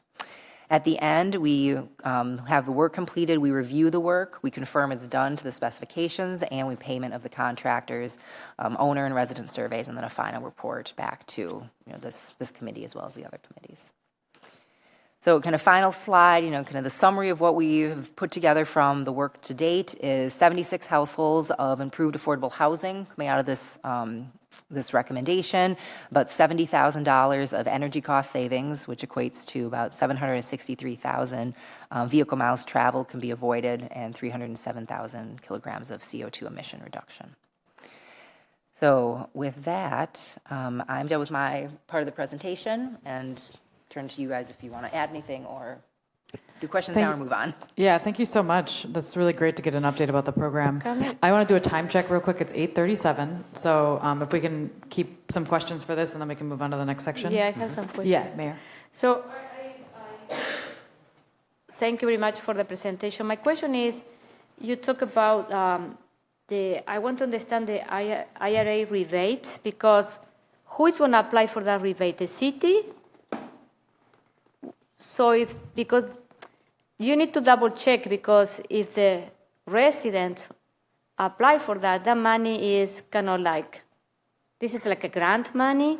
I don't think that they will be able to apply for the rebate because it's going to be kind of like a double dipping. You know what I mean? So I don't know what are the regulations, but that one you need to check if they can apply for the rebate, because, you know what I mean? So it's like they are not paying with their own money, they're getting a grant. Yep, This is kind of like a grant. You're correct. For the home rebate, which is the one that was released in August, that one would be the owner applying, and it's like a tax kind of payback. We are primarily focused on the HERE rebate, which has not been released yet, which is a point of sale, just discount in the cost. So it's very similar to how Focus on Energy currently works. So, an air source heat pump, you get $8,000 off of that, and it happens from the contractor. So the contractor is just able to reduce the price overall, and it goes through them. So we're working very closely with Elevate, who's doing this work across the country as well, and definitely hear you. We want to be very aware and conscious. That's why I said we're only looking at the top equipment right now. We didn't want to overpromise in this presentation. And as we learn all those rules, we will be thoughtful about applying those so that we can take advantage of the benefits and follow the rules. I have another question. When you mention the cost, do you include the labor in that cost? Because it seemed like, kind of low. If you need to replace, 30 windows in a building, because I know how much it costs to replace my window in my house, and it's like almost $25,000 plus I add the labor. You know what I mean? So this is what I say. It seems like that some of these numbers are kind of low. Are you included the labor in those? Yeah, the labor is included in the estimates. We'll come back with you the specific contractor quotes. And that's what we'll come back to you with the package of. But we estimated it. Jim. Yeah, I really like this program, especially like the feedback that you're getting from people about benefits to them. And I don't know if you can answer this, but does a program like this help people stay at that apartment, so therefore you have more stable neighborhoods? Yeah. One of the reasons, we did a number of stakeholder interviews before we launched this, right, and talking with residents and owner. And one thing people said is, I might get into an apartment that it looks affordable based on the rent, and then my bill comes, and I realize it's just as much as my rent, right, and I can't stay here, right? So, we're going to be moving then. The other thing is the comfort. Right, if you're in a place where it feels drafty and you can never quite get warm, or your ventilation isn't working, or there's some mold someplace, and it's taking your asthma up, you're not going to stay there either. So the owners really recognize that to make their residents most comfortable and make it a place people want to stay. This is part of what you have to do and should be looking at. Also, I'd add air conditioning. We didn't find this in, I don't actually know how many buildings here, there might not be any in Fitchburg, but in the Madison program, a lot of buildings don't have air conditioning. And as they have more high heat days, that becomes extremely difficult and dangerous, to be quite honest, for people there. So that's kind of been another part of this too, is how do you make climate resiliency part of these units and people being able to stay there. Bill? Years by contract, right? And then, so what happens after that? Does this remain affordable housing, or what do we think is going to happen to the rent after 5 years? Yeah. All the rents right now are already well below the affordable levels. And based on our other experience, we have not seen any need for the rents to go up. This is not marble countertops. This is not new bathrooms. This is wall insulation, right? So there's certainly benefits, right? And you're taking down utility bills, and that's going straight to the residents. But it's not changing the nature of the building in a way that we've seen there be, I'm marketing this now at a higher price. This is attractive to another level of person living in the building. I have a question from Dave for Mike, and I'm not sure if you'll have the answer off the top of your head, but he asked, how many new jobs have been created by Fitchburg businesses in the past 3 years? and looking at the ratio of new jobs created in Fitchburg versus the number of housing units added over the same time. So as the businesses in our area are growing, are we getting more housing proportionally, or? I guess that's some data we'd have to look at. Yeah. So anyway, question from Dave. Appreciate the question, Dave. Yeah. Yeah. And we'll see what data sources are out there for that. Yeah, it's a big question. Great. So I thank you so much for your presentation. We're excited to see the next step of this project, and hopefully we'll see you very soon. Thank you. Great. Thank you. So I'm just, as we're trading out here, I just want to thank Claire for being part of this project because of the work she's doing here. We've been working with the City of Madison on a couple of grants to do some additional work with the Efficiency Navigator. So we've had some success, and more details will be coming. So thank you, Claire. Thank you, everyone. Once again, it's our collaboration and leveraging assets that's going to make this a good place to live. And as we move into the next section, I just want to give a time check. It's 8:43. So let's the next program on deck is the Rent-to-Own Townhome Endowment Pilot Program. This one we've been working on since the 2019-2020. Actually, the original feasibility study was approved by the council unanimously in 2021. Phase 2 was authorized in March of 2022. Then we were asked to do some more due diligence by administration, and so from March of 2022, we've been doing that continued due diligence. This program focuses on a potential 10-unit pilot townhome development project geared towards that missing middle in home ownership, 80 to 100% of median income, with that cost of housing no more than 30% built into the model. So Mike and Steve will be taking us through that explanation. One of the other goals that we have here is not only ownership, but generational wealth building for people whose families maybe have never had ownership. So it's not just getting them into a home, but building that generational wealth that we feel is very important from a community equity standpoint.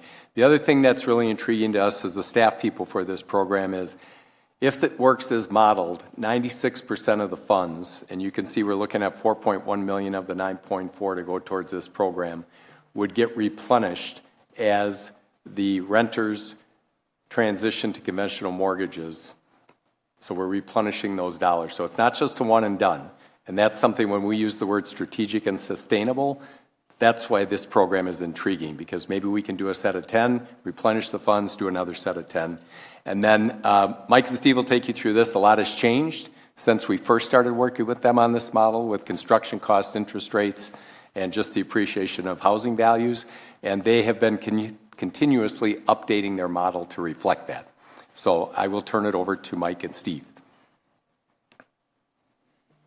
Well, thank you very much, Mike, and it's great to be back with the committee again. And council members, I know we haven't been in front of you for quite a long time here, and so this is a chance that we've really been looking forward to give you an update on what's been going on with our work and to refresh your memory as to what this structure was really set out to accomplish in the first place.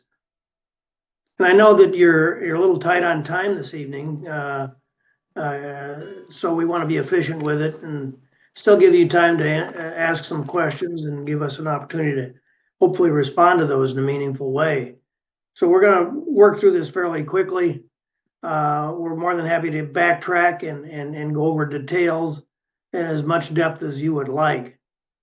But just to refresh your memory, this is a program that really is addressing many of the things that were set forth as objectives in your 2018 housing plan.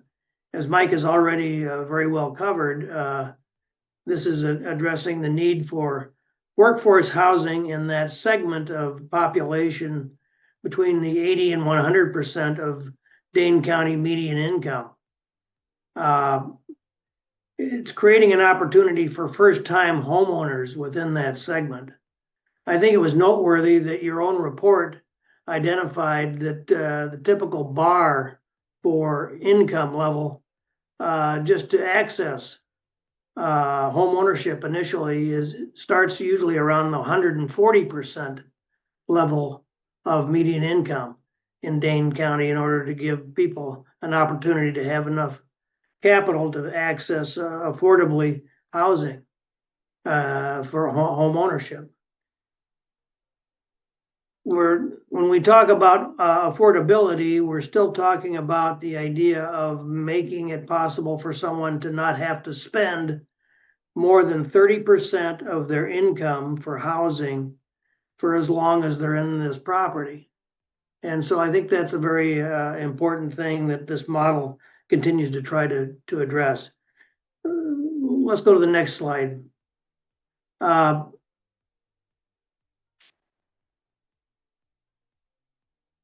It's already been established that you had acted on this as a council unanimously in October of 21, and then in February of 22 had authorized us to proceed with phase 2. We had actually offered a timetable for that, and before we launched that, there were a number of additional diligence questions that the administration wanted us to cover in order to satisfy some concerns that they had regarding risk as well as perhaps staffing requirements. And so we've been spending the time to look at that and also reaching out to additional partners, potential partners for participation in this. In the meantime, your tax increment districts have continued to be successful. This bullet point talks about $8 million of capital. It's actually now grown to $9.2 million for housing. And this program would tap approximately 4.1 of that for purposes of helping to construct the initial 10-unit townhouse project. Steve? Sure. If we could have the next slide, please. Good evening, everyone. Nice to see you. On this slide, what I was going to do is talk about the first of 4 cash flows that the PowerPoint's going to address. What we wanted to do is to walk through from a higher level, kind of the individual steps that are required as a part of the process to make this become a reality. And the first step then would be to be able to fund the program. One of the changes that's occurred since the time that this was approved in 2022 is the fact that previously there was a combination of loan financing, grant money, as well as TID money. Now we're looking at TID money and grant money as to being available. In order to leverage the ability to have funds to construct the facility, the first cash flow would be for the city to transfer in the appropriate dollar amount, estimated to be about $4.1 million, based on the costs that we have updated since our original numbers from 2022. This number is about $800,000 higher than what it was when we talked about that 2.5 years ago. You'll see then that the concept involves transferring the money from the TIF districts by the city to CETA, and CETA transfers that into a housing endowment fund. We believe that's important because the money would be in the endowment fund, and the concept is to recycle those funds on an ongoing basis.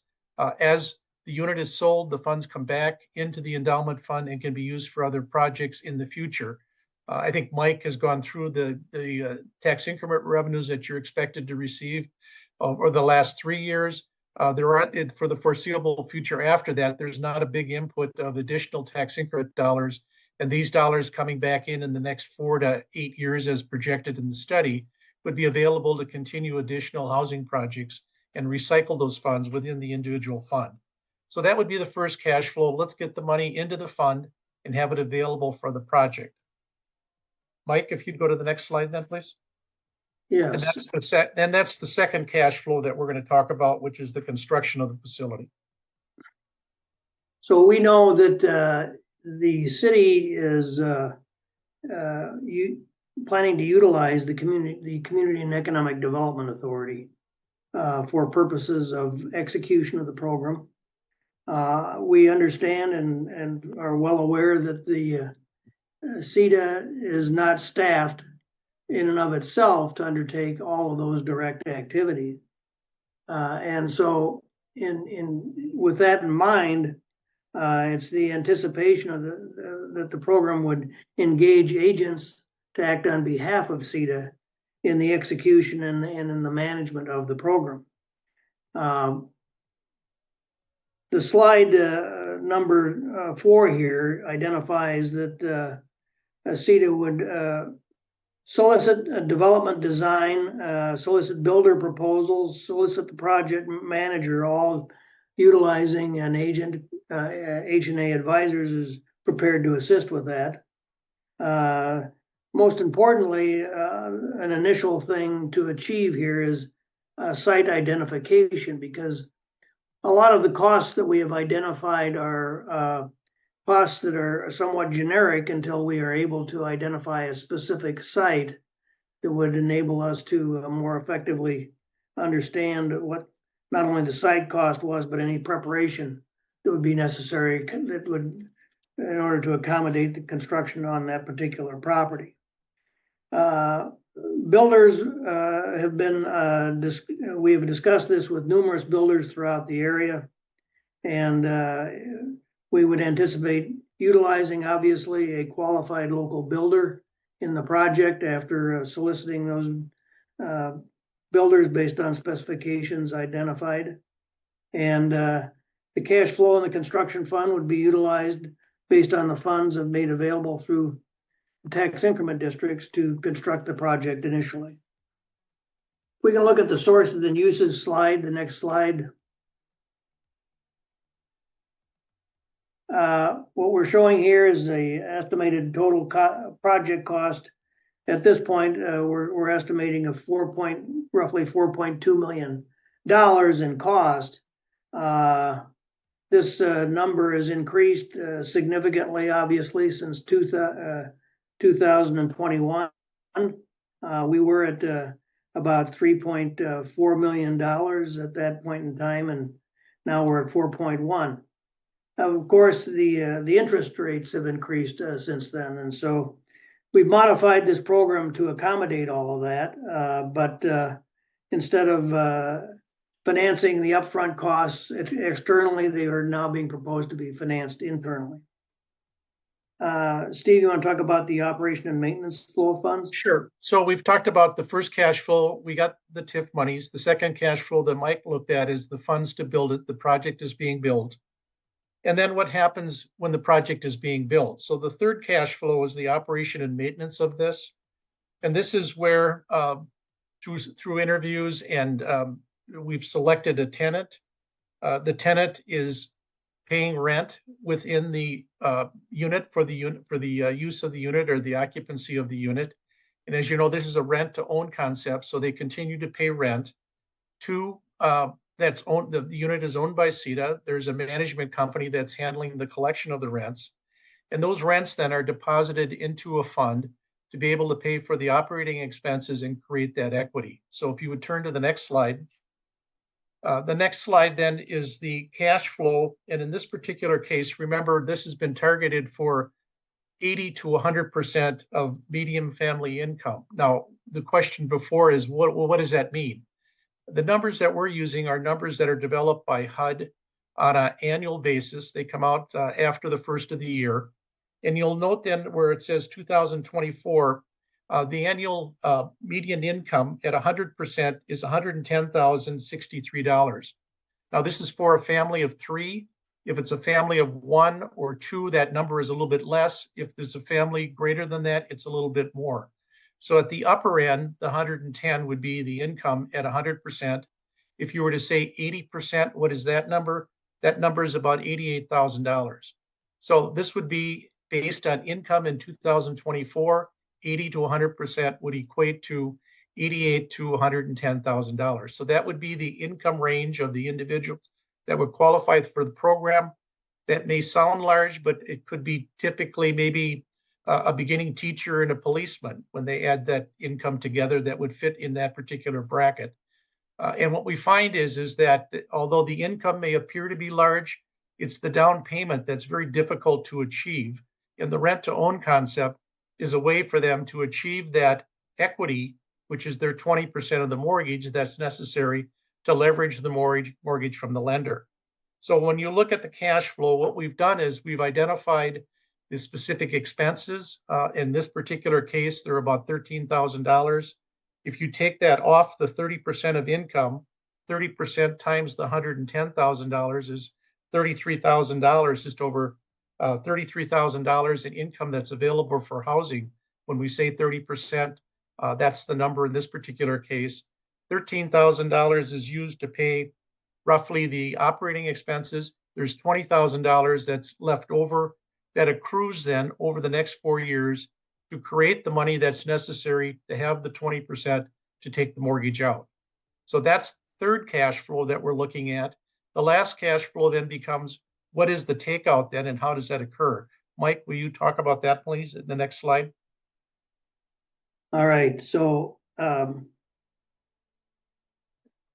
when it comes time to ultimately convert this to private ownership, each unit is going to probably take a little more or a little less time depending upon the income level of that particular individual. But our example assumes we've got examples at both the 100% level and at the 80% level. But we've estimated that it's going to take 4 years for an individual at the 100% level to get to the point where they've accrued enough equity based on the appreciation of the property value and their own deposits into the trust fund in order to be in a position to be able to convert to conventional financing through a local bank. This would allow for a mortgage then, based on our calculations, to be sized in an amount such that they would still continue to not have to pay more than 30% of their income for housing. And that would include not only the mortgage payment, but also the other attendant costs associated that Steve described for home ownership, which would be the utilities, the insurance, and importantly, the property taxes as well. I think one thing that we haven't mentioned fully here is the fact that during the period of tenancy, when they're paying rent and not the mortgage payments, the Community and Economic Development Authority would continue to own that unit. And the tenant would still be paying an amount toward property taxes equivalent to the city's share of the property tax. So there's a pilot payment still being made to cover city expenses during that period. But it's not the full property tax. Once they get to the point of the takeout after the 4-year period, they would pay full 100% property taxes. It would go on the tax roll just like all the other property. And that's been calculated into that 30% structure as well. So we see that at closing, and at closing, we really have a decision to make. This is one point that we really haven't gotten finalized yet with the council and with the Community and Economic Development Authority, and that is the question of whether or not the city wants to have CETA recover the additional equity upside that it had accumulated during that ownership period that would be technically eligible to be retained by the city over and above its initial investment in the project. And if it does want to do that, the mechanics for that would involve the utilization of a second mortgage. That is something that is yet to be decided, and it's based on whether or not the city wishes to recoup that additional growth in value. Next slide, we can show you a little more specifics about what that looks like. This is simply showing you on the left side, at closing, we understand that each unit initially was funded approximately exactly $375,209 was paid for by funds from the tax increment funds that were transferred to the trust fund for this program. Ultimately, we would expect that the city would receive back all those dollars. The only part they wouldn't be getting back was the 4% that attends to the cost of the administrative costs of running and setting up the program in the first place. So the city would be getting back its $375,209. And then in addition to that, on the right side, we've identified additional equity of approximately up to $140,000 that could be attached in a second mortgage and paid out when the tenant sells the property or when they pay off the mortgage at the end of the day. Ultimately, based on our conversations with local lenders, and we had these conversations initially with Oak Bank, Park Bank, and the Bank of Cross Plains, there was an appetite for participation in the program as we had described it. Steve? Yeah, as we're wrapping it up here on the next slide, you'll note then that, as been mentioned, our original goal is that when these mortgages are closed and being purchased then by the tenant and funds are being provided back to the CDA to be used again, we're estimating that up to about 96% of that will be paid back at the closing. As Mike has indicated, we've sized their actual costs then for housing going forward after the closing to be about 30% of their income or their current income at the time. There may be a piece then that is not repaid to CEDA that could be the second mortgage and could be payable then down the road, either when the unit is sold or at the term that the mortgage ends up or at the time that they leave. We've calculated that could be in this example at 100%.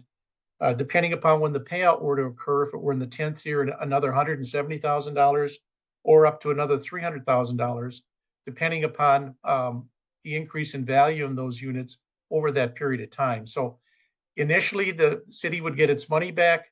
There'd be an opportunity then for additional dollars to come back for the repayment of that equity. Mike, do you want to head to the last slide there? The next slide, please. Yeah, just to wrap it up for us, on our formal comments here this evening,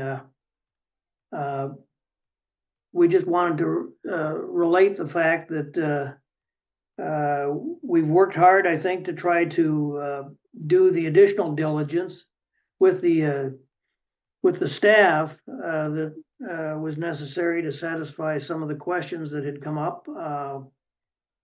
We were able to further vet this program and have run all of these details by a number of the agencies that you're very familiar with throughout the Dane County region. Those would include the Dane County folks from the Dane County Housing Authority, the Madison Development Corporation, the Urban League, Hope Community Capital, Commonwealth, WIDA, and Moving Out. We had conversations with all of those folks, and then in addition, we had initially, as part of our initial diligence in the establishment of the program up front, had conversation with builders, including Viridian, Tim O'Brien Homes, Encore Homes, Midwest Homes, and the Gorman Company. And so I think we tried to work through some of the very valuable suggestions and comments that we had received from all of those players and actors. And I think that we tried to incorporate a good deal of what had been discovered as part of that process. And I think the next steps really are to proceed with the formal documentation and solicitation of the other agents that would be involved in helping to execute the program if the city is prepared to move forward, and basically executing the phase 2 that you've already authorized. And we're here now to Steve. Yeah, and Mike, I was just going to add that in addition to that, Quarles and Brady was retained, and they provided, and I believe you've got copies of the memos that addressed both the legal question, which they've indicated they're in support of the approach that we've taken. And second, there were a number of issues that were of concern that were risks that needed to be mitigated and provided their insight onto how these risks could be mitigated. Clearly, mitigating all risks is never going to happen 100%, but I think that there's a strategy that can be developed that would go a long ways towards mitigating the risk and making sure that this continues as a successful program. We're happy. We probably run a little longer than you'd like, but we're happy to answer any questions. Yeah. As may. Thank you so much. Yeah, I knew we were going to run over, so we appreciate that's okay. Thank you so much for I think we have questions. My first question, though, just to kick it off, how much will these cost? The cost per unit here is projected at $416,000 per unit. $416,000 per unit. And what is the current average median home value in Fitchburg? Is it 440? 457. 900. Okay. Nicole? Thank you for all this information. I just want to, looking at these attachments, this is incredibly technical information, and I think I've proved, based on my previous question about explaining what affordability means, that I need a hot second with some numbers. I will say all of this documentation was shared at 1 p.m. today, and that is not sufficient time for those of us that work full-time to kind of review and digest this information, because I have a ton of questions about, like, what I just need to look at the numbers a lot more. So I personally don't feel like I'm in any sort of place to weigh in at all, because I just haven't had time to review these. I don't think a half a day is sufficient time at all, and I would require and ask that we be given more time with these documents. Who else? Anyone else want to comment? The mayor? I have a question about, in the, I don't know, this is something that you sent us to us, Mike, this afternoon. The Fitchburg 10-unit townhouse building update, August 12, 24. If I look at page 4, they see the cash flow for the 80% median at 8 years takeout, and see the cash flow for 100% median and 4 years takeout is the same. The cash flow is the same. Is that correct? I need to understand. Let me go to that document. Hang on.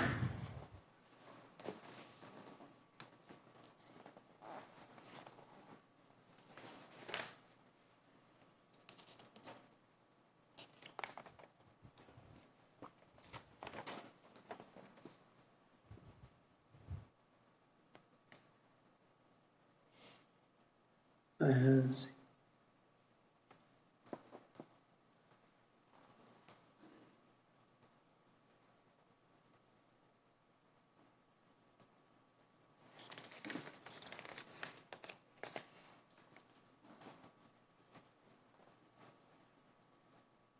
You're on page 4, Mayor? Yes, for the cash flow at closing 80% of median, 8 years takeout. At the bottom of the page, it says, see the cash flow. There is all this number that I have other question about this, but I want to be sure because I was looking at this. Maybe it's right, but I want to be sure that see the cash flow for the 80% and the 100% is correct. Because it's looked at the same. It's cash flow. Maybe it's correct, but I don't know.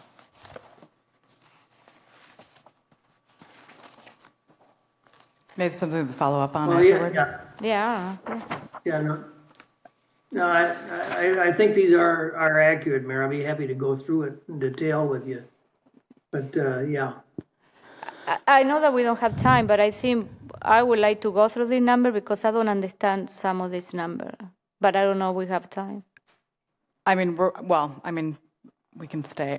It honestly sounds like we might need to have another conversation about this. So I guess I just do want to give my overall thoughts on it because I have serious concerns about this. I'm going to be really honest. I appreciate the due diligence and like the detail that goes into this, but I think this is. I think it's regrettable that we haven't discussed this in depth since 2021 when it was first approved, because I think it might have generated some conversation that would have been important as the analysis continued. But this, as presented, feels very risky to me. I think getting into the business of constructing homes and managing homes from a rental perspective and also selecting tenants for this type of opportunity is really complicated work that I'm not sure we should be getting into the business of.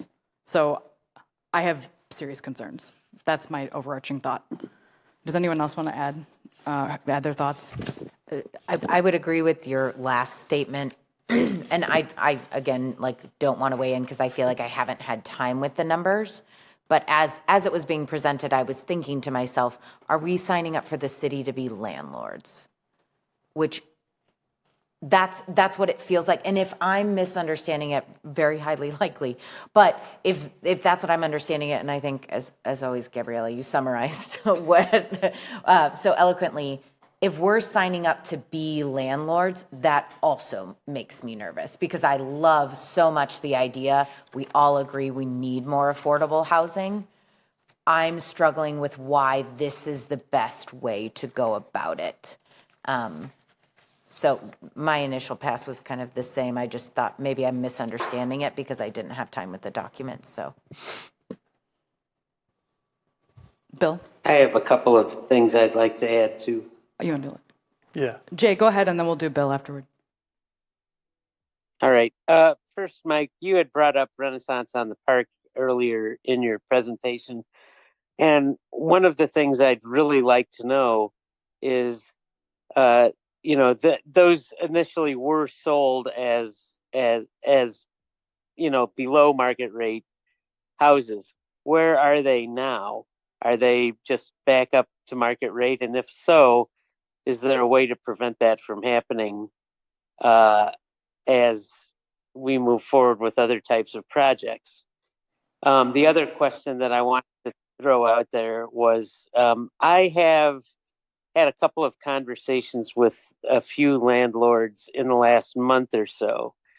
And, we've been told that Dane County needs 7,000 new units a year, and Fitchburg's share of that is 395 units a year. And what I've heard from the landlords is that right now we're moving into a time when rental housing is a little soft and prices may start to decline a little bit. Have you heard anything about that from any of the landlords?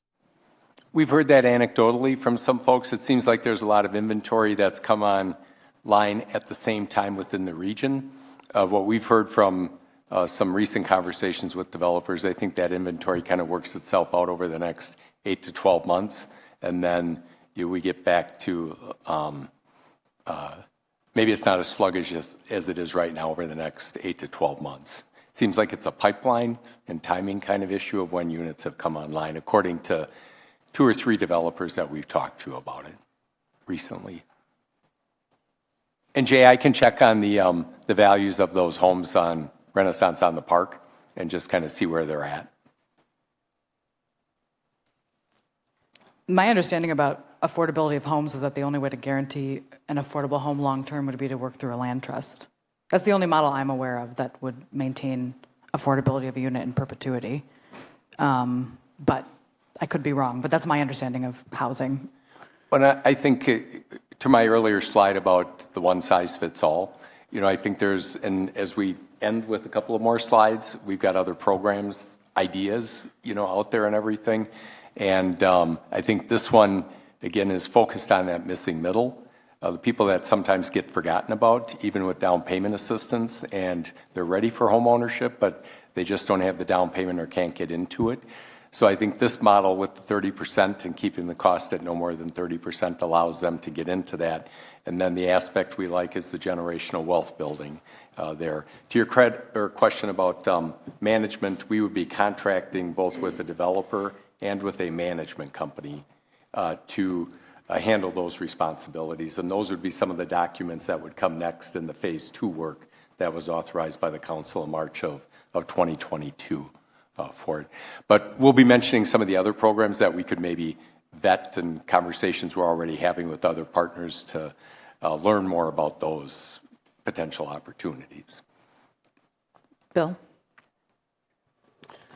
Yeah, earlier in the evening when we were talking about the Efficiency Navigator program, I swear we were told the median income for Dane County was between $80,000 and $85,000, but in this analysis it's $110,000, and that seems like a big difference. And how would, what's the real number, and how does that play into the overall analysis of this?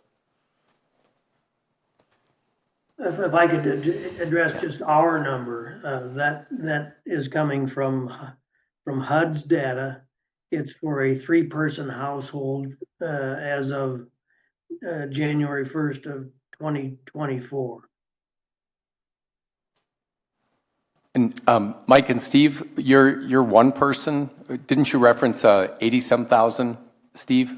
Or did I not hear that correctly? 88,000 from 80%. Okay.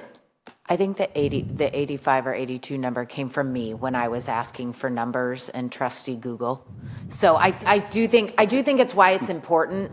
I know we don't want to put numbers on it, but like for us council people that are not accountants, not to exclude you, but for us council people that are not accountant, I think it is really helpful. We need numbers. So I will draw responsibility for throwing out an 80 number just because I was trying to grapple at what we're actually talking about.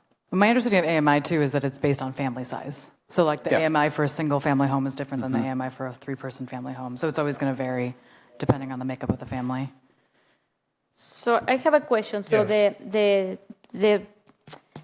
option that is in front of us is for like 100% of the median family income. This is what we are looking. 100%, because there are two documents. This is what is confusing, because in this one is updated the August 12th. There are two options, the 100% and the 80%. So what is the option that is recommended to us? We're leaving them open for both. I think their model was showing that if somebody's at 100% of median income, they would transition out to a conventional mortgage in approximately 4 years. And if somebody's at 80%, it would be about approximately 8 years for it. So it would be open to people between 80 and 100% of median income to participate in the program. So it doesn't exclude one or the other. Oh, okay. My other question is, in the page 4, on the 80%, when they said at the top, they said, the takeout a year is going to be per unit $548,000. So that one is going to be the value of the home at year 8, at 80%. This is how I am reading this. That would be the value of the home in year 8, yes. So, okay. Based on appreciation, based on we're utilizing an appreciation rate of 3.5%. Okay, because the increase is going to be almost $131,000 from $416. Okay, so now I want to understand that, because I want to understand how. Yeah, okay. And then for 4-year takeout, the price is going to be $477,000. So that one is going to be right. Okay. Just FYI, I do have the WIDA. Can you share that? I will scan it and send it to you so you guys have an idea, because it's based on the number of rooms too. Efficiency 1, 2, 3, and the income level. So we'll share this with you as well. I want to mention another, because I was in the council when we approved the 2021. I don't know, you, Gabriela, was there, and Jim, no. I don't know. But the question is, is that when this was presented 2 years ago, the numbers were significantly different, you know what I mean? And it was, so it was a totally different environment. So it was like kind of like a $300,000 for house, something like that, 320, was that? Yeah. Okay. So now we're talking about a $416,000 house. And I want to understand that investing this almost $4.1 million per 10 units is, is the right way to use this money. You know what I mean? Like I want to, because before it was less, much less than that. And then, I don't know, I want to, but it's the average home in Fitchburg is $457,000, you know what I mean? So the other thing is, you mentioned, Nicole, that we don't know how to manage. If we're going to be landlord, there are companies that they can do that for us. So that one is not a big deal. There are companies that they do that because we don't, we should outsource those services. You know what I mean? So I think that, I don't know, I will ask for the council, everyone, because this is an important thing. Everyone has to, I think, have an opinion about this, because this is almost from the $9 million, we are going to use $4 million in this project. And I think you need to, it will be nice that you guys read this bucket, everything that Mike sent today. They are good. There is a question about that the attorney, they answered about the risk of managing this project too. That one is a good material to read. And I think we should come back. I think we should do our homework, analyze the number, especially because we have new council members that you never seen this project before. This is what I say. I think we need the time to, if we come back. Yeah, so I think we do need to have a follow-up conversation. Yeah. I don't think there's enough time to continue on, and not enough information that we've had a chance to digest. Jim, do you want to add anything, or does anyone else have any last comments? Bill? Jim, do you want to go? Yeah. I think it would be extremely useful to walk through step-by-step an example of a family that would take advantage of this program. What sort of a down payment is made and who provides the money? And if we do 20%, then we don't need to worry about the mortgage insurance, which is awesome. But then year by year, who's paying what? And it seems like we've got competing goals here with the intergenerational wealth building. On the other hand, CETA getting 90% of its money back. So I guess I just, it wasn't clear to me how all of that financing works. And I think if we can walk through an example, that would be extremely helpful. Jim? Just real quick, Mike, when we was talking about this at CETA, wasn't the cost per home about $275,000 when we put up numbers? Way back. It initially started, I believe, at 320. Yeah. Okay. Yeah. Thanks. But that's how much, when everybody looks at the cost of housing, how much it's gone up, over this 3-year period. Here it's been circumstances, of construction costs, labor costs, appreciation, everything across the board, as well as interest rates. So I think we need to follow up. We can talk about perhaps including this on the November agenda. We'll have a discussion about that, TBD.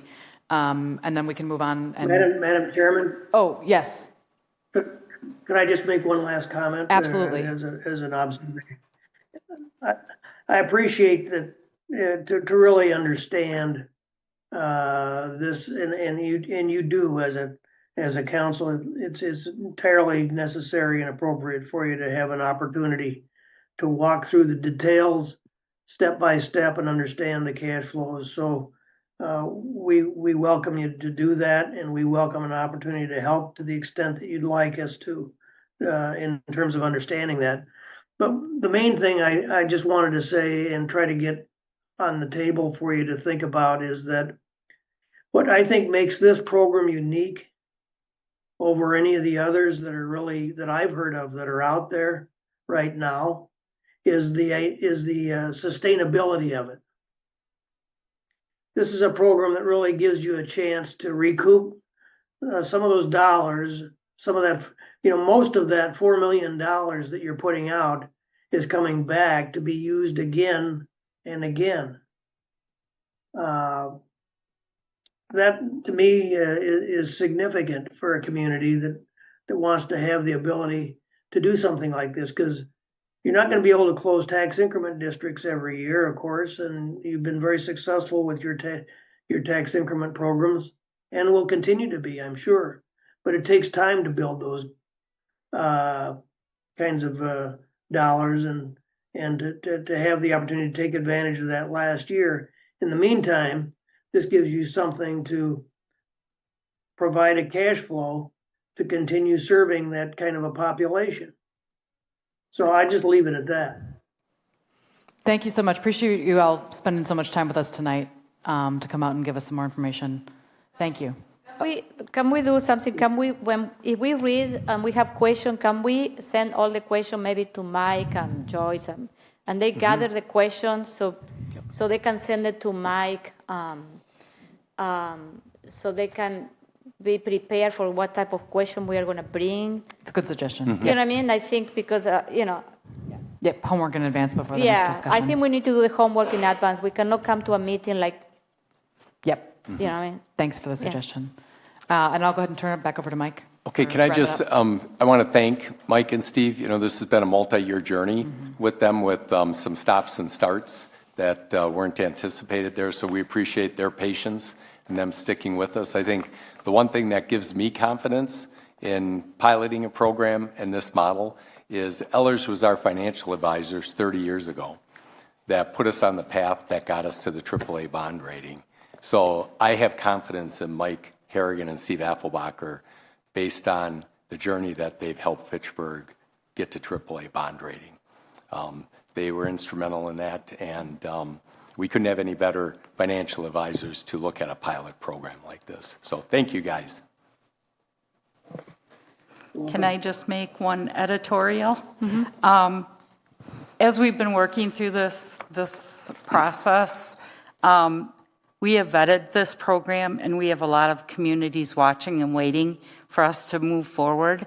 And one of the goals that I was hoping for tonight is that you would allow us to move with the documentation, because I think that's a really important part of the whole process of understanding this program.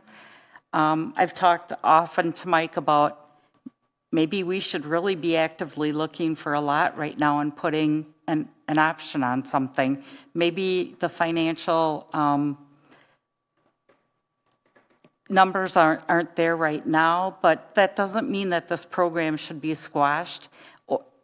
I feel like we really need to bring it forward and be ready for when the time's right. So that's just my little editorial, and you can take it for what it's worth, but it really is something that's really unique and exciting.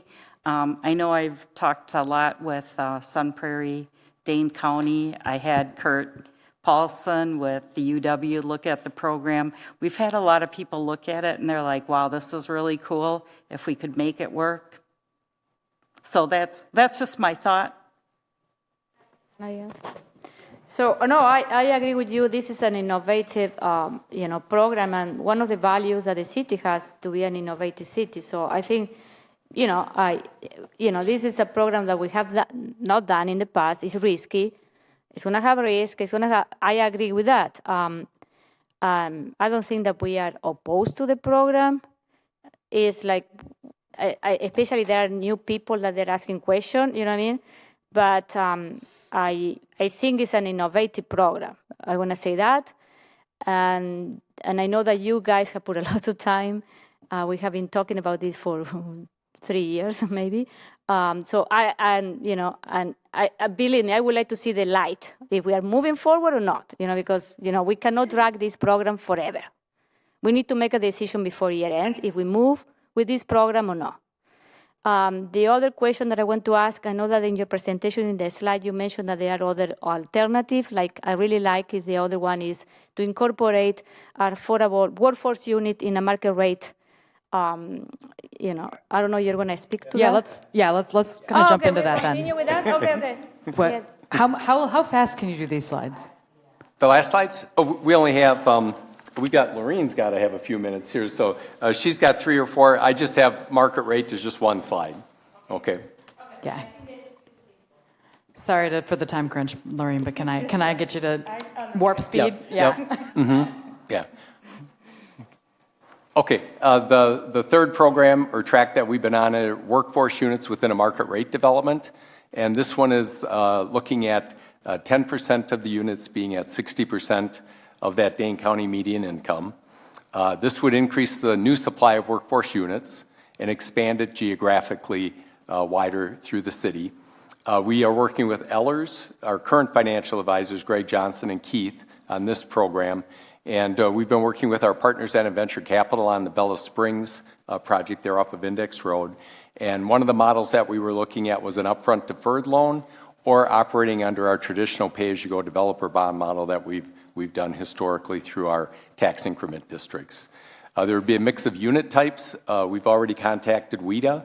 They would actually do the tenant qualifications and compliance on the back end that we would be looking at. And we would look to operate this program through our existing TID districts. So TID 16 in Southdale, TID 10 up on North Fish Hatchery Road, TID 17 on the west side over there, maybe even TID 14 in Hartung. And what this could do if we did the upfront deferred loan is, and we're looking at an affordability period of probably 15 years. At the end of that, with the repayment of that deferred loan, that actually could add to our pool then of housing fund dollars that would get repaid to us. So this is another mechanism to maybe add to the pool as part of that process. The way Ellers has it structured right now is, and the offer that we put out to Venture Capital was to cover that rental income gap between the building being 100% market rate and those 10% of the units being at 60%, and then maintaining the debt coverage ratio at 1.2, which is so critical for their financing and underwriting with the bank. So it doesn't change their private sector side of the equation for them. Venture Capital's like, appreciate the offer. There's some additional cost to that as far as prospecting for tenants and the pre-qualification and everything. So they're going to get us a counter proposal. So that's where that one's at right now. And the goal is that we would look at the leasing season of 2025 spring to launch that program. So we'll probably have a counter proposal from them probably over the next month sometime. So stay tuned on that one as we're putting the program parameters together, and we hope to do a pilot program, but of course we'd be bringing that back to you guys with all the parameters and the authorization.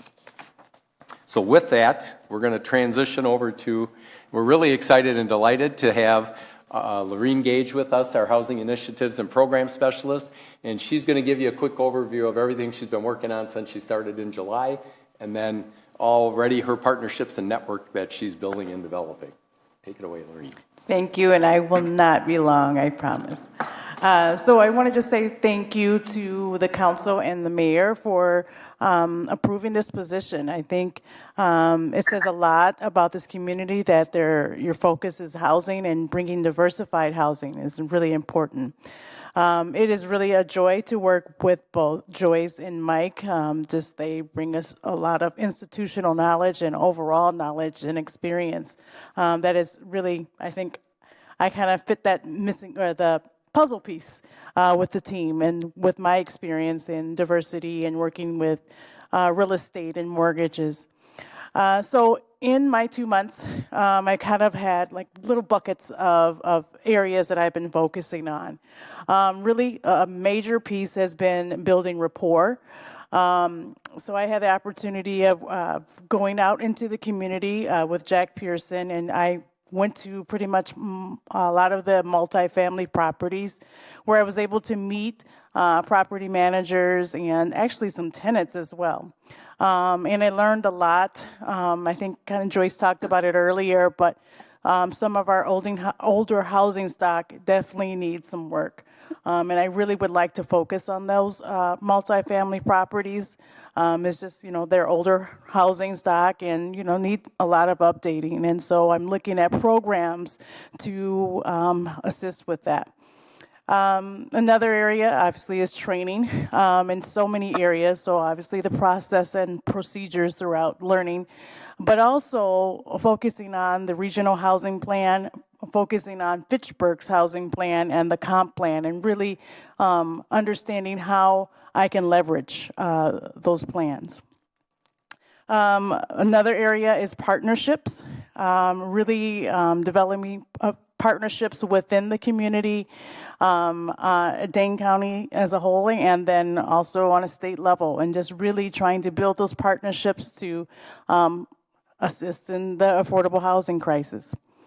Another area that I've been working in is development. This is really, actually, I've met probably 10 plus developers in different ranges. So emerging developers that have actually graduated from the ACRE program. I'm not sure if you're familiar with it, but it's a program out of Milwaukee through Marquette that focuses on helping BIPOC individuals that are going into development. And so I've been able to meet with a few individuals, and they're interested in doing development here in Fitchburg. Also, again, all kind of range of developers.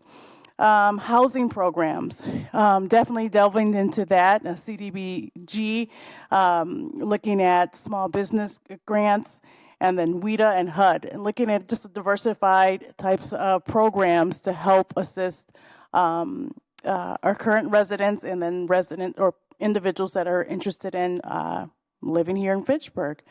And then presentation. So a couple things, focusing one on building the website. One of the things when I was out in the community is that I heard from landlords is that they need a lot of resources and support. So just helping their tenants, find programs to keep them in their housing. So sustainability is a piece.